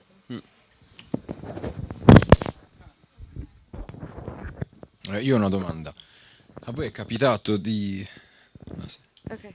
È capitato di assistere durante i vostri film partecipati a situazioni di illegalità e dover scegliere se inserirle o no nel film finale. Well, okay, so I was going to make one point about this. That it's by taking, say, the bicycles back to their owners, you're getting involved. Yes. And is it right for you to get involved? And do you really want to get involved with 30 people and explaining how you know that those bicycles and what's that situation? And is it relevant? Is it your place? Is it relevant? You don't say anything. You are involved because you are covering the situation. So, I don't. You might have some comment. I've had an experience where I've been working with young people, and I've noticed that they were doing something illegal, which in this case was smoking weed outside, which is probably a very common illegal thing for young people to do. But so the first thing is that this was happening on a premises where that I was responsible for. And the second thing was that I was also responsible for these young people. So, and the third thing is that they obviously were hiding this from me. They weren't doing this openly. So, I think, in terms of what's called antisocial behavior like this, or it's important to, I think it's important to state what the boundaries are. So, because it was within a space that I was responsible for, I had to take the actions that are representative of that space. So, for example, those young people were banned for 1 week from that space because they'd broken the rules of that space. As an individual, I told them that I disapproved of what they were doing. If I'd not said anything or said, well, just don't do this too much or don't do it here, then I would have been sending the wrong message, because I'm a responsible adult and I'm involved with them in that situation, and I have to make a comment, because if I don't, then it goes unseen. And something unseen, it might be taken as acceptance. So in this case, it was one thing. It could have been stolen bicycles, and and within the same, as with the example, it could have been a stolen wallet. That you've got to assess what the boundaries of your relationship are, and also what you represent to that person. Particularly if you're working with, say, a minor, and you're an adult, responsible adult working with them, that's where I would stand. And obviously every situation differs, and if something keeps happening, then maybe it is important to think about how you enforce, how things are enforced legally, and say, look, you do realize that this is an offense. This is something that's, that you're not meant to do. I should call the police. I can call the police. I will call the police, and that's not necessarily a bad thing, depending on your relationship. And safeguarding something early might be better than, never saying anything. But it's always dependent on the situation. And I think at the end of the day, what I've come to realize is that if you're consistent in what you say and what you do, then that's much more valuable. So if it's expected, if you're a person with a responsibility, and responsibility for a place or for a group of people, if you do actually say what you think when you disagree, or if you do enforce rules that you've set up, you're in a much, you're someone to be trusted in that case. If something, if someone wants to get out of a circle, then they're more likely to come to you, because they know that you've got a methodical way of working through things. You're not just doing them because you feel happy one day, and so you're like, oh, whatever, they're kids, we'll just let them do that. You think about it in a more methodical way, and so you're much more trustworthy, because you're honest about, what you do and why you do it.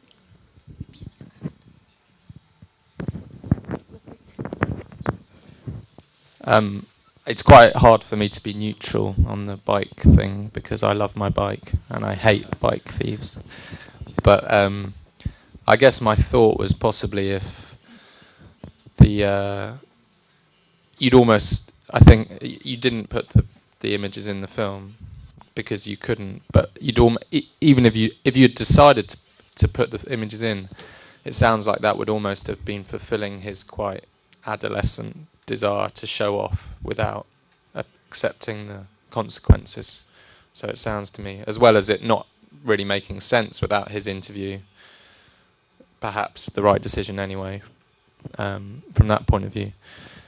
And then in terms of Matteo's question on stuff that we've taken out, obviously, as usual, case-by-case basis, I think there are, in terms of criminal stuff, I can't, off the top of my head, think of anything in our projects. Quite often we've worked with vulnerable people who've asked for certain aspects. So an asylum seeker, for example, who doesn't want a part of her story told because it could affect her application.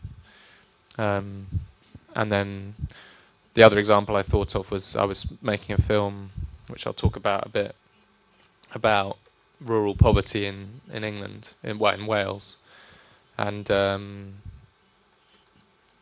they were on the breadline, they had no money, living off very little money each week. But they had a really nice shiny motorbike in their garage, which I could have filmed to sort of undermine, and it would have undermined their whole story. But actually they brought it up and mentioned it and explained it, and I believed them. And so I think it's often, and probably the same applies to criminal things, like it's also a matter of working out whether it's representative of the film you're making. So like with the Anglesey Road one yesterday, was including the people's chewing cat representative of the experience we had? Not really, so it was irrelevant almost. So I think, yeah, it's working out what's representative. The motorbike wasn't. Well, the point of representative just shows that there are two sides to it. There's the film that you're making, and then there's the personal relationship. In this scenario that you two had, the word friend was kind of put in there as this question mark. I think that's a really tricky relationship to have, and particularly with younger people. So if you're an adult and you think that you're friends with a child, you're probably wrong, because your projections of that friendship are different. I think of course, it can be a friendly relationship, but particularly when you're working together on something, it's very unlikely that you're actually friends. And it's just being clear about the relationship and how you define it. But in that scenario, there are two things. Obviously, there's the film that you're making, and there's the relationship where you are the responsible adult. But in addition to that, you're a filmmaker. You're working on a project with a young person, and then there's the question of, are you their responsible adult? You are a responsible adult, but you might not be responsible for them. And so it's this question mark. And the word friend in that scenario was like the biggest question mark.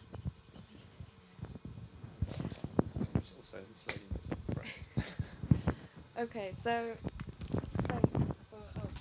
thanks for all your contributions. That was a really interesting session. And I think we'll take a 5-minute break. And 10-minute break. We'll take a 5-minute break, and then after the break, we will be speaking quite fast, because I don't know what time it is. Oh, wow. So I'll be speaking very fast, and then Ed will speak very fast.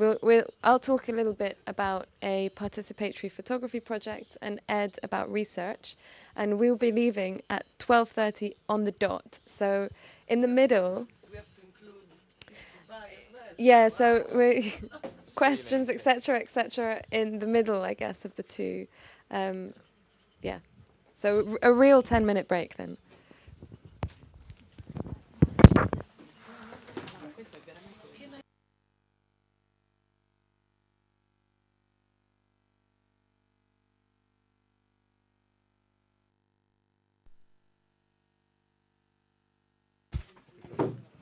Perfect. Good. That was an excellent 10-minute break. So what I thought we should do actually is that I won't do a presentation, but I'll send you the full paper that I was going to present instead. And I was also going to say that I'll get all your email addresses from Matteo and send you both the slides with any links that we've used to films, and as well as the presentation, the written presentation that I won't give today, so that Ed can speak and we won't miss our flight, and he can speak in a normal pace. Unless you look really bored, in which case I'll stop and she'll do her one.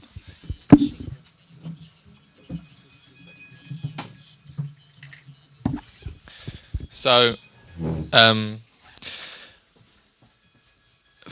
I think most of you were here yesterday.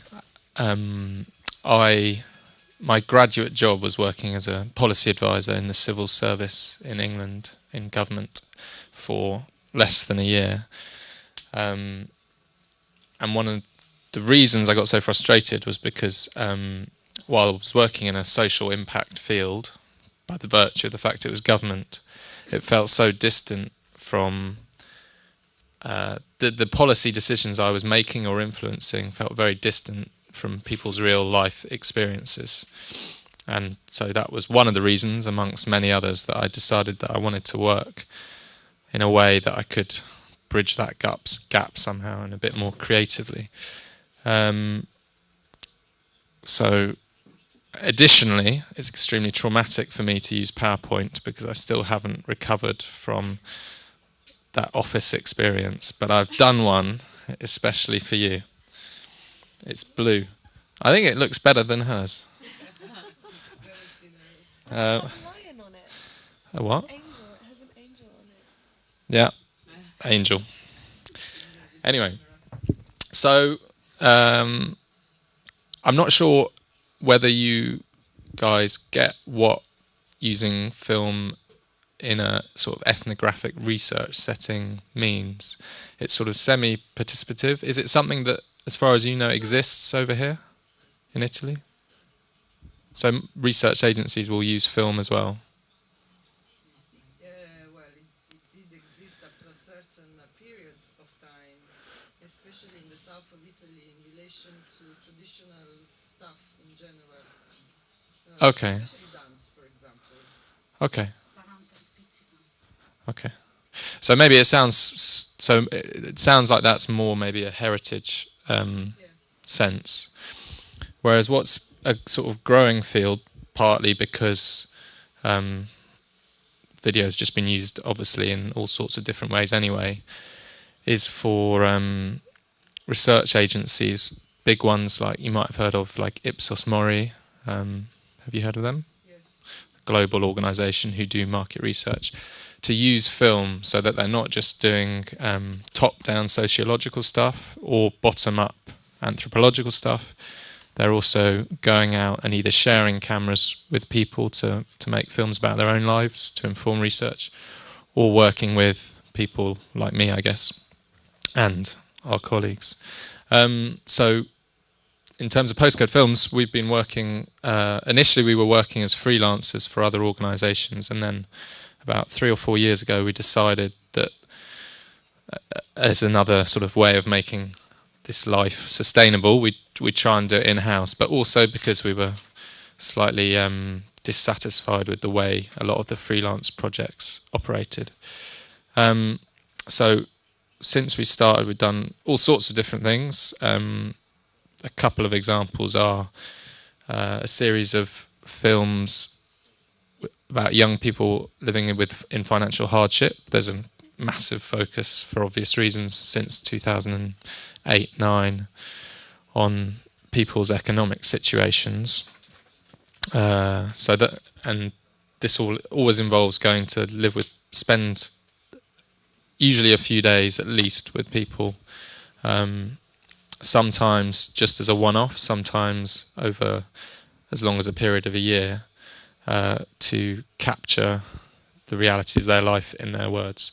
We've done stuff on obesity, for the National Health Service and stuff on rural people living in rural poverty, as I mentioned, for a consumer rights lobbying association.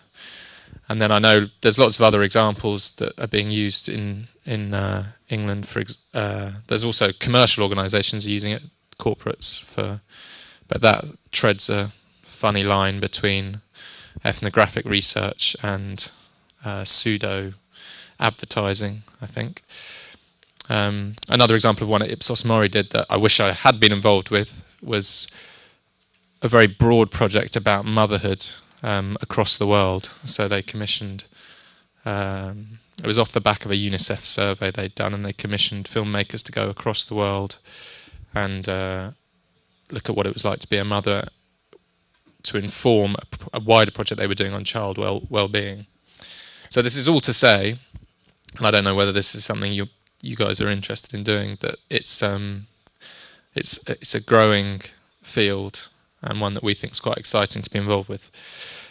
So we now try and collaborate with organisations as fully as possible.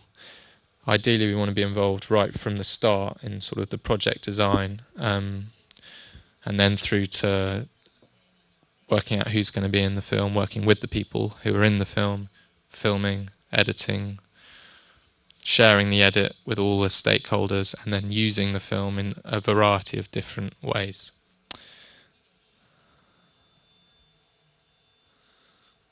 Tap me if I need to stop. I can't remember what the second slide is, so I don't know whether it's time to start. Oh yeah, okay. And one thing that when we're pitching to research agencies, because normally that is, we're getting repeat work now, but initially quite a lot of approaching them, they seem to like the idea of us as thinking filmmakers, that we're not sort of completely obsessed with branding or aesthetics. A lot of them will have worked with other film production companies who are sort of experts in glitzy communications. So we actually deliberately try and pitch it as something slightly different, slightly more thoughtful, which also borrows from a lot from visual anthropology, being sensitive to the people you're working with. At the end of the day, a lot of these films are screened only privately, so there's no need for it to be sort of a cinematic vision. So I think why these researchers and public sector bodies are interested, or the ones we find that are the most interested, are the ones that want to broaden the scope of their methodology and the way they express their analysis. In the UK, especially with the sort of innovative end of the scale of public sector thinking, there's something called co-creation, which is working to get, so it might, for example, it might be a council working together with residents to come up with solutions, or at least consult them on solutions for a particular problem. And hopefully you can understand how film might be used productively within that. And obviously quantitative data, numbers, is useful. Little case studies that they put in their reports are always useful. But people are starting to see the potential and become excited about hearing people tell their stories in their own words in order to influence policy or use as an advocacy tool. And then there's another thing that we always try and emphasize when we meet with people for the first time is the fact that film in these contexts should not be seen as a replacement, rather as a complement to traditional written methods, because it can do lots of things that, as you're aware, that writing can't, in terms of exploring perception, imagination, emotion, etc. So, this is actually on our website, but I've copied it anyway. I'm going to say it anyway, rather. We also try and emphasize that it's much more than just on-camera interviews. Researchers will they'll think film and they'll think, oh great, we can just have so-and-so speaking to camera, talking head, and that's enough. So I think always trying to emphasize the potential of visual literacy and working out what the visual can bring to these stories is vital for convincing people of the benefit. So you can talk about, quite often we talk about that in a temporal sense, in the unfolding of time, that you can see how things happen, what's difficult for someone perhaps. Capture things that more holistically than writing can do. There's a tagline about ethnography that it helps raise and answer questions we don't yet know how to ask, and that participants may not immediately know how to answer. So you're going in there almost as a naive observer. I've already talked about the textures that we say film can give. And then in terms of its uses, when we're talking to organisations, it can be used as an evaluative tool to test their thinking on certain service design, for example. So one way of thinking about that might be, we've done projects where you follow someone's journey through a hospital context. So we see how they experience different stages of the care. And rather than relying on a written report, you can see, obviously you capture a lot more detail, or different detail with film.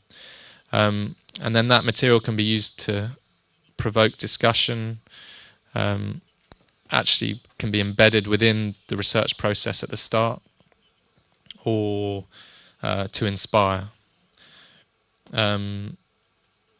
And then I guess it's reiterating, but the visual anthropology means that we're going to do it responsibly. We're very experienced dealing with vulnerable groups, and that's something important to these organisations who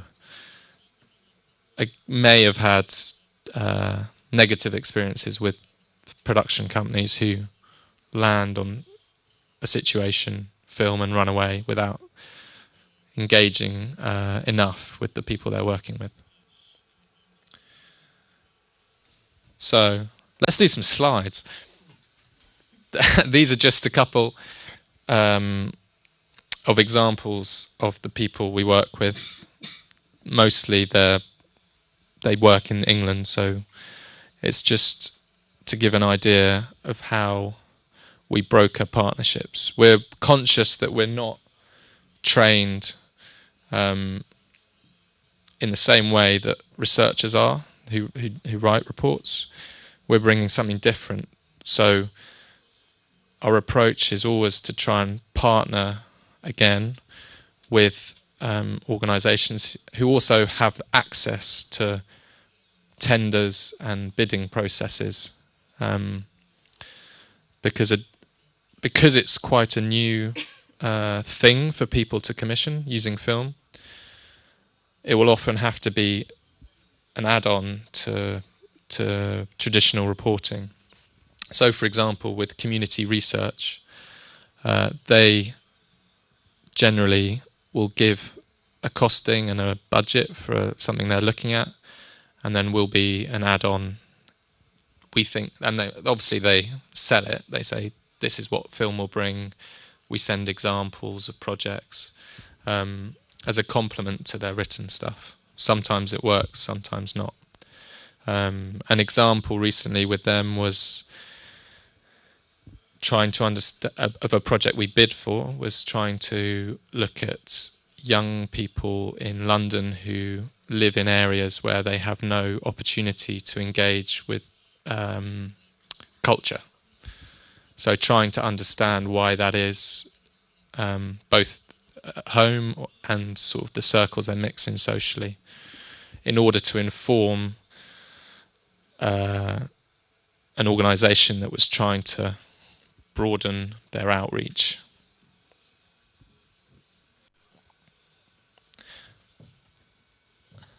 Okay, I put these. We started working quite a lot with these people. They're called the Innovation Unit, and if you are looking for people to work with, then innovation is a good place to start. Their calling card is basically new ways of designing public services, so they're very open-minded to trying things like film.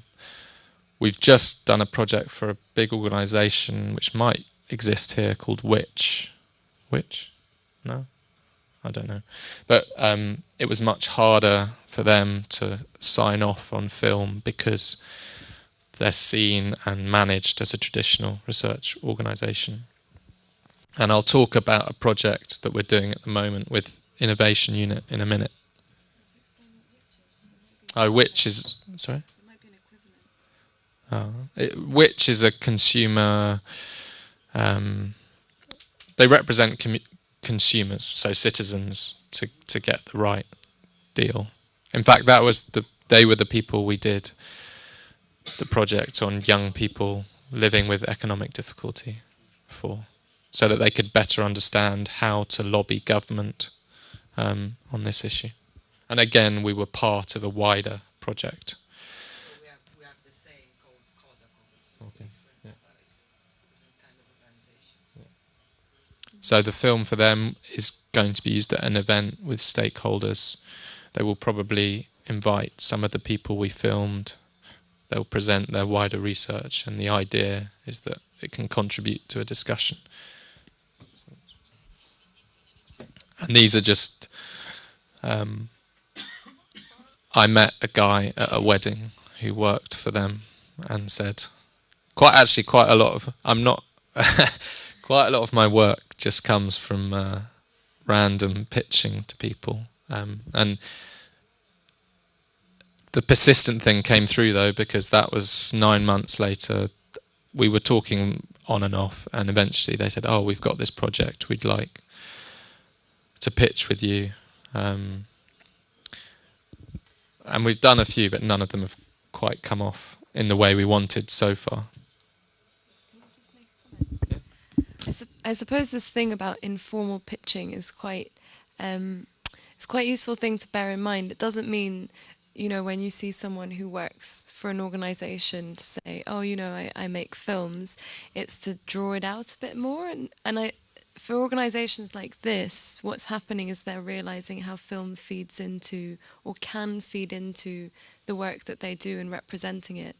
Film approached in a certain way, and I suppose that's probably where these more informal conversations started. They were much more in depth, in a sense, than the surface level, I'm a filmmaker. That's probably how someone else introduced you. You should speak to Ed, he's a filmmaker. Yeah. And, the combination of finding out what that person does and the combination of what film can do, or that your work can do, is what will lead to something else beyond the surface level. Yeah, so obviously it was a wedding, so I was probably drunk, so I probably kept it quite light. And then 2 months later, we went for a proper meeting at their office, presented to them, so I was ready for an hour about the sort of stuff we can do. And then another few months later, they asked us to put in for some pitches. So, other than that, in terms of getting people interested, I'm sure there are here too, there's research conferences where you can go and just attend and start speaking to people. We've never done it on a formal apply to be a speaker on a panel basis. We've generally kept it a bit lighter. Some of the pitfalls I think that exist in this sector are that you will often find that when you start talking to people, they require a lot of persuasion to budget for it up front. And then their second thought is, oh, this is easy, we can get them to do it. We can do it in-house, it's just pressing record. So Britain thinks, that's why I had them there. They're an example. So we pitched for a couple of projects, very reasonably priced, but they didn't get them. So the next thing they did was ask me to go in and train them how to use a camera, which I did.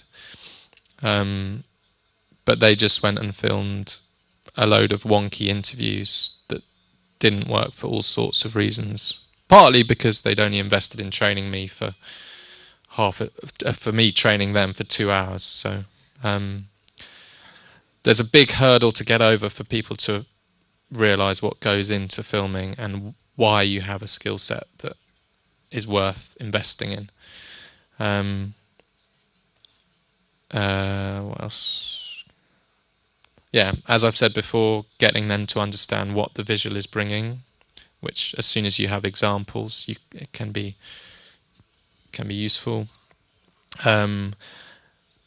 Also, be wary that it's quite a fashionable thing, so I think a lot of people are using it without really thinking what the process means and involves, and do see it as some kind of alternative marketing vehicle. Just so long as you're aware of that. And we have done projects where we did a project for a sustainable housing association who wanted to understand how people were living where these houses had been built. And even though up front we established that it was meant to be a research process, it ended up, as we went through the process, becoming more and more clear that essentially they wanted a propaganda vehicle, which is fine. If they'd commissioned us up front to do a film about how great it was, we could have then weighed that up. But actually it was a little unfair because we'd signed contracts on the basis of something, and then we're not able to do what's a more interesting for us, balanced evaluation of the thing. So make sure it's clearly defined up front, and also getting them to respect the value of film in a way that you're involved in the research process from this very beginning. You're not, which contradicts what I've said before, but that's the ideal situation, so that when you're not seen as this sort of summary of the research at the end, you're not just making a sort of vox pop of what's been done, you're informing the document they put together.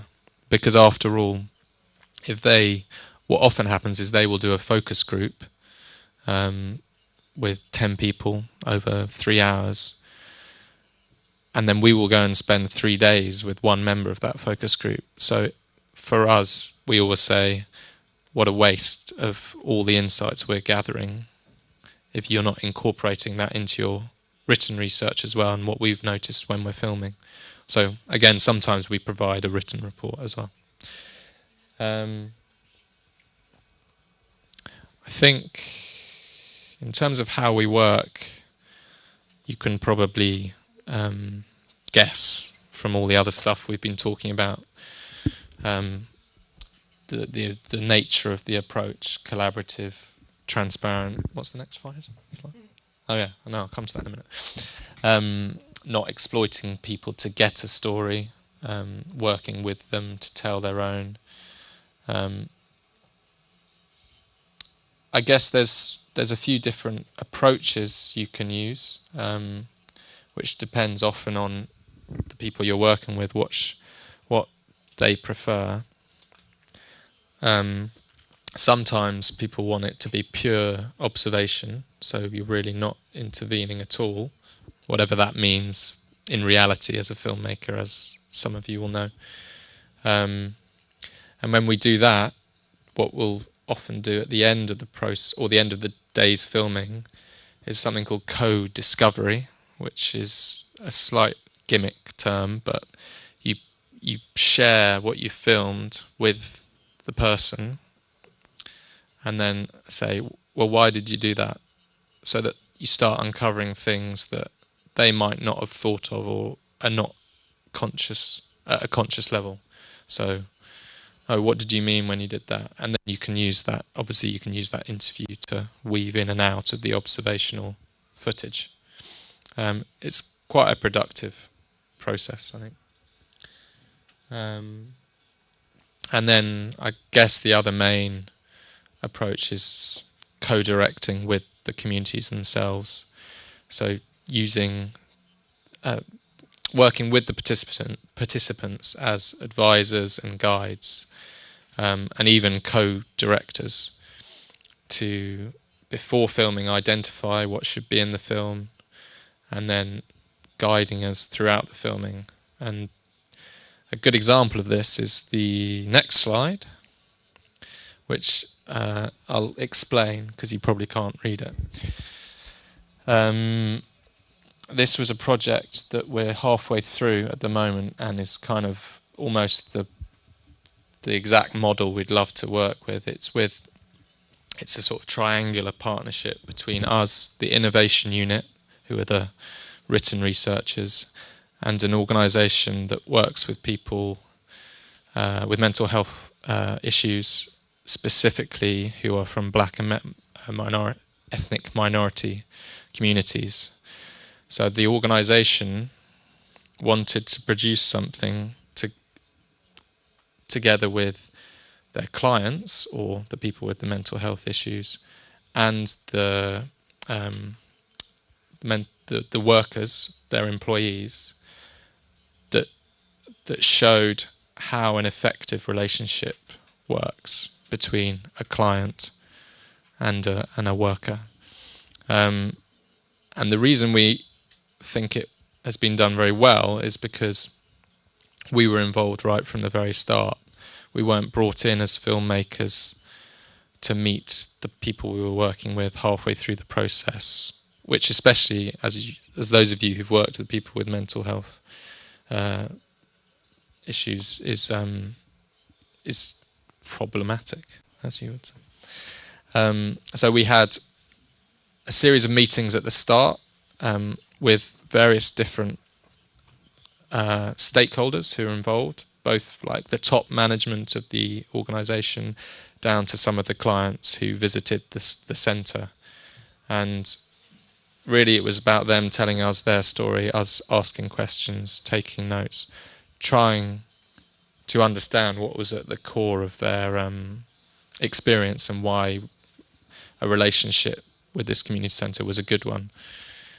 And then we went away and the innovation unit prepared glitzy documents like this, which we then discussed, took back into another discussion with a smaller group of people.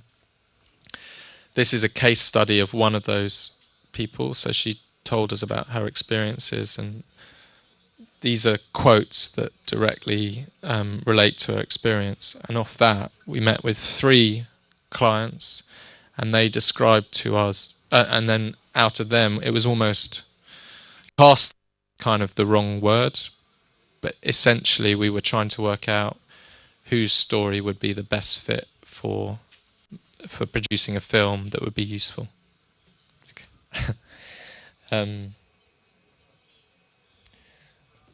And then since then, I've gone off and done the filming, which this time was over 3 days, both at home and in the centre and outside with the person she works with. And then we're now editing, and we will share the edit with everyone involved. Lots of feedback, discussion, and then ultimately it will be used internally for events and stuff to help people understand how these relationships can be most effectively managed. So to sum up, I guess what I'm saying is the more embedded you are within a project, the better.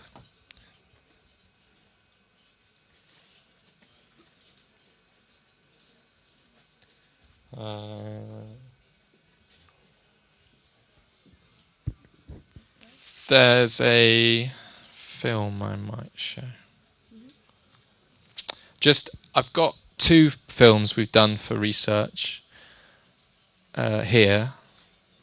One is the rural poverty one, but it's 10 minutes, so might not show that for now. There's a 3-minute one, which is just a series of clips, which was not the finished film, but it was produced as a discussion guide halfway through the process, which was a project which I filmed, but it was for, so apologies to the director of photography for the shaky camera. It was for the government's adult, they were trying to come up with a new strategy or they were trying to understand better how adults with autism interacted and lived within communities. So they commissioned a series of case study films alongside other research to do that. And I think this is a clear example of where the visual is very beneficial, because we filmed people across the autistic spectrum, but the one I'm going to show you, he was at the sort of severe end. And just to clarify, the agreement with all these films is that they're able to be shown confidentially in settings like this. This is going to go on streaming? Yeah, that was the only thing Elhum just said. Maybe we can... Just for 3 minutes? 3 minutes is possible?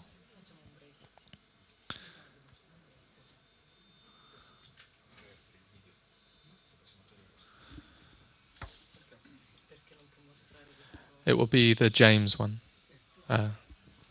So we need to just stop the... Yeah?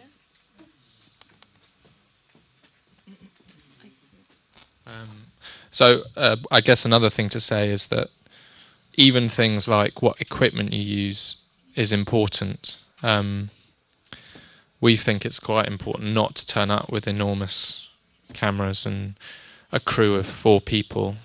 So we use small, professional quality, but HD, probably no longer professional quality, but they were good enough for reportage and that sort of style of filming, because it really does make a difference especially when you're filming with vulnerable people, and allows you access to places as well.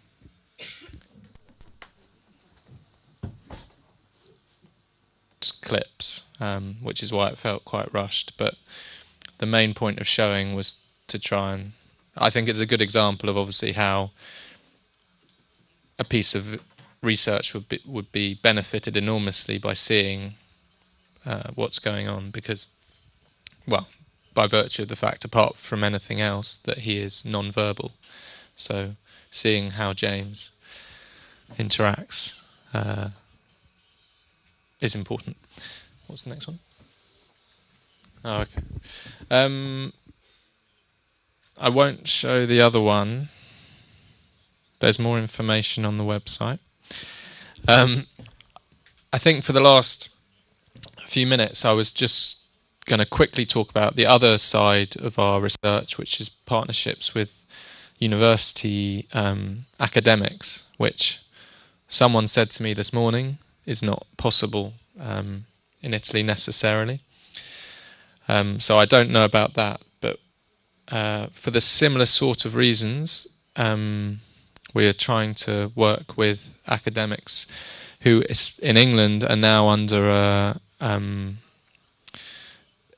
they have a specific percentage of their funding has to go towards showing the impact of their research, so that they are accountable to funders. I'll just give you a few examples to show how broad this area is, and perhaps there is potential here. We're working with a project in Belfast. This is written by someone quite new to video, who's an anthropologist. And I think I put it up there partly to show the sort of very theoretical terms in which they see film why it's beneficial to collaborate with them to explain some of the more earthly, practical potentials of it.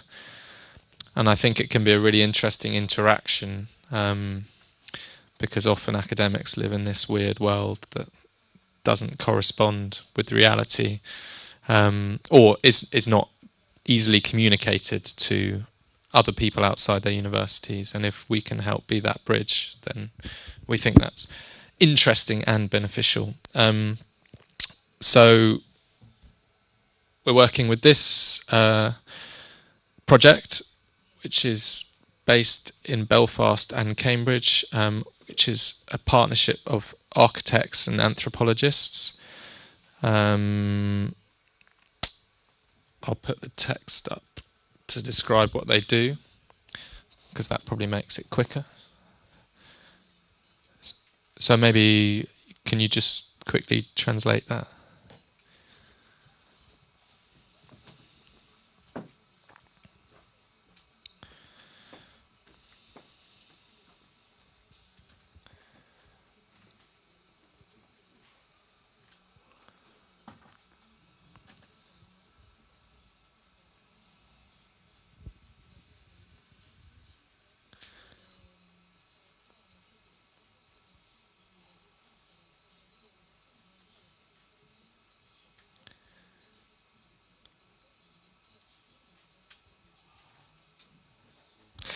So, thank you.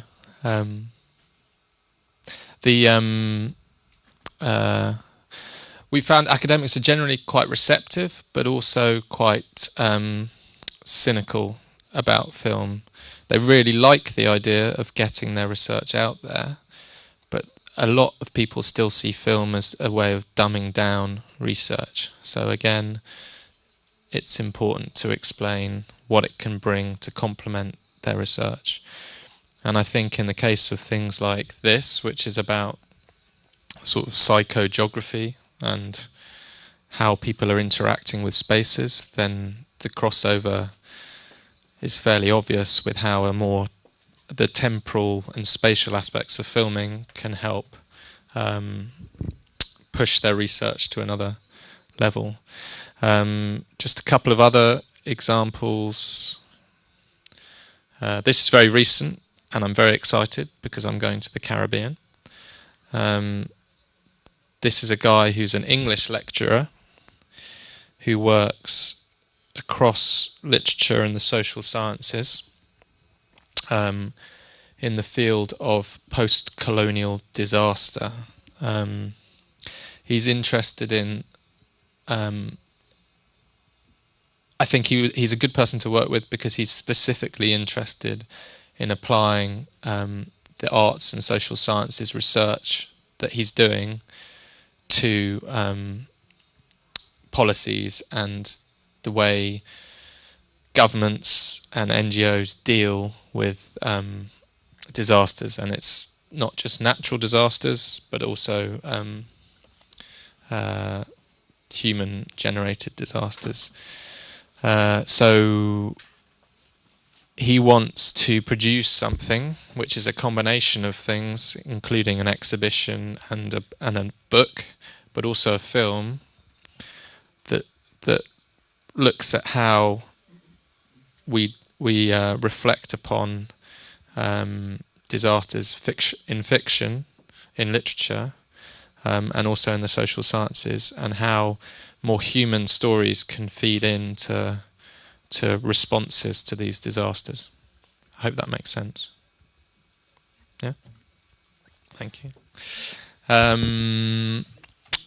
And so if the Belfast project fits into our narrative of location and identity, I think this fits in terms of, as visual anthropologists, in terms of our experience of working in remote or hostile to some people areas and working with indigenous people.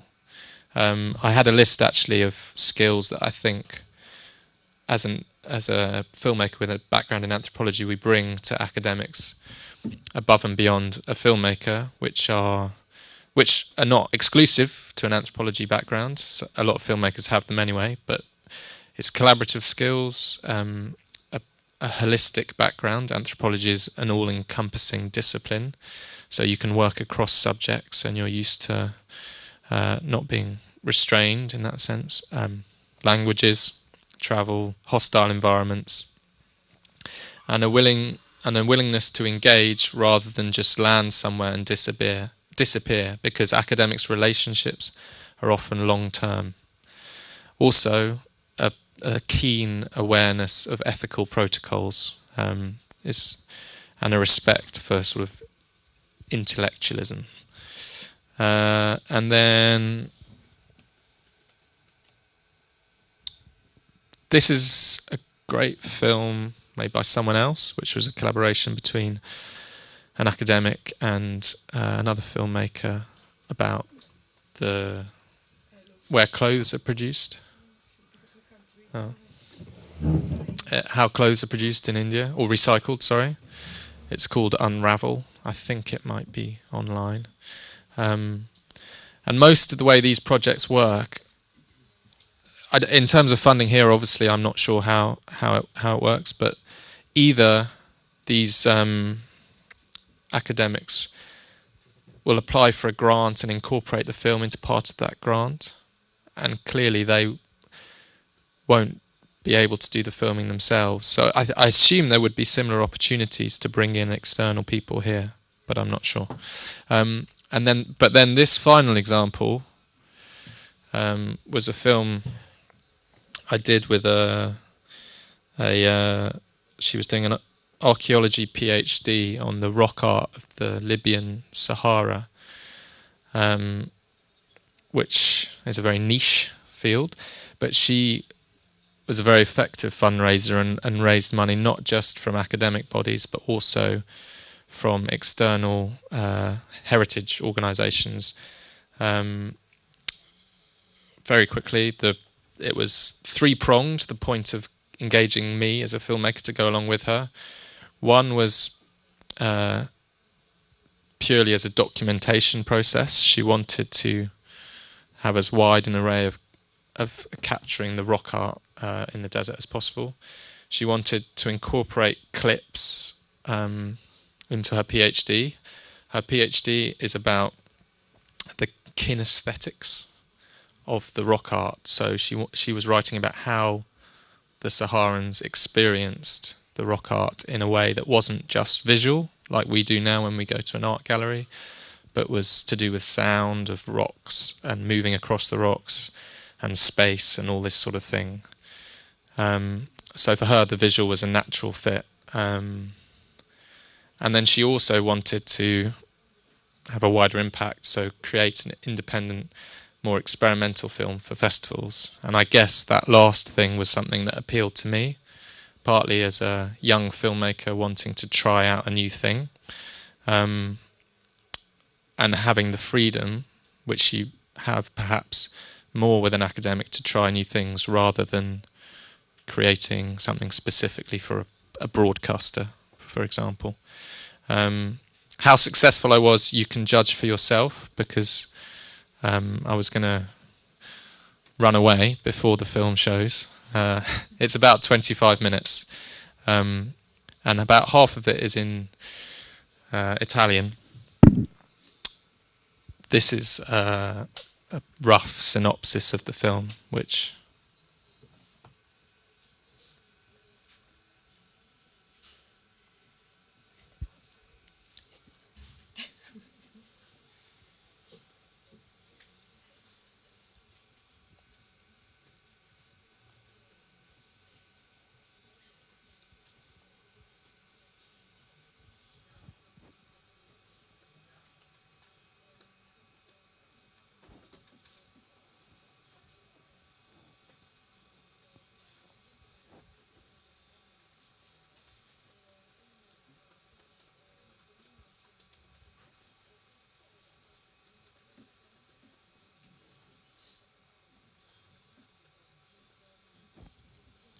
Must be 2 minutes, yeah.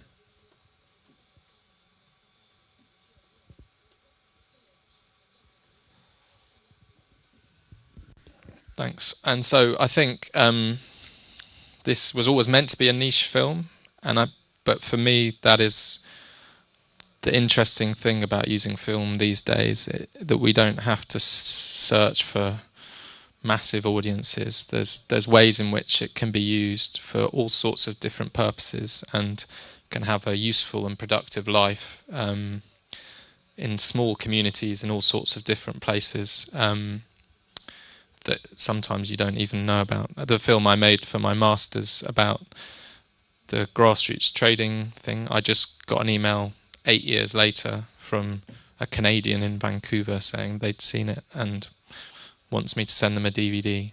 So I think I'm really interested, and we are really interested in seeing what anthropology can bring to all these different sectors. Always with the sort of buzz phrase that came from visual anthropology, which is the responsibility of representation. We need to go. If anyone has any quick questions, that's fine, because I'm going to be putting the computer away, and then we'll show the film. I have a good question, but has nothing to do with the socially engaged and visual anthropology's content, more related to the actual budget of some of the projects. And if you can give us an idea of a rough... If you can give us an idea of a rough budget for these projects. I know it's difficult because each one has a different, of course, but for example, I don't know how much does it cost for, I mean, your project goes from 2,000 to 7,000, 7,000 to 15,000. Yeah, just to have an impression about the... Specifically which kind of project? The research ones or the academic ones? The two. Well, for the academic, for example, the Caribbean one that has just been funded, it was very refreshing because I'm being paid for meeting time and everything, and he applied for £10,000 as part of a wider grant and got it. It's not mega bucks, but it's enough. It was discussed, and it's enough to produce the short film that we plan to, and then he will apply for more funding. Interestingly, he said that he should have applied for double the money because he went to a conference with everyone else on the same program, and everyone else, it was meant to be for innovation in academia. Everyone else was still thinking in very traditional terms of organising a conference to show off their work. And when he said we're going to make a film, they were like, oh, a film? So it seems bizarre because, you know, YouTube and Vimeo is everywhere, but there's still so much opportunity, I think, for these kind of collaborations. On the research stuff, it really varies on how much we're being brought in to the sort of project. So if we end up just being a freelancer, essentially. We just saw in these 2 days, they have a range of... Can you give us an idea? We just put our prices up because we thought we were fed up of being poor. I think one thing we realised is when we were freelancing, the cut the people we were working for, without really adding any value, was enormous. And then you go to conferences, and standard researchers are earning £500 a day. So we don't still ask for that much, but I guess I would say 350 a day at least is reasonable, once you're experienced and good at it. But this is in London, remember, so it's, I mean, each situation varies. Yeah, I mean, but we often go up and down, as you always do with budgets, because if it's for an NGO, then they have less money. Don't start too low. Huh? Can you email questions to us? I'm really sorry that we have to run, but we actually have. And actually, I emailed someone doing something similar in New York, because we were thinking of doing a project there, and they sent me their costing, and it was I think it's on their website, so I can probably email it to you if you ask. But it was much higher than what we charge. So, and actually, we say that that's why when we go in directly to these organisations, it's often refreshing, because the reason they've avoided film because they're trying to work with bigger companies. There's money there, I think. But Postcards here. On the postcards, there's an address, which is our info address. If you want to contact any of us, just put our name at Postcode Films. We'd be really happy to answer any questions. But it's been lovely teaching here and meeting you all. Sorry, this is a really rushed goodbye, which is probably the better way of doing things always. And I hope you all enjoy. We did. We enjoyed being here as well. And I hope you all enjoy the film that you're going to see now, because we're running off, but we left something for you. Oh, thank you. But yeah, for instance, this project in Libya, it was going to the desert for 3 weeks, not seeing anyone else. So I did it for nothing. She paid my expenses, but I don't regret it. It was an experience that I wouldn't ever have had. Yeah, but if you can balance these things, then I would still do. I was wondering how you support yourself doing this social work.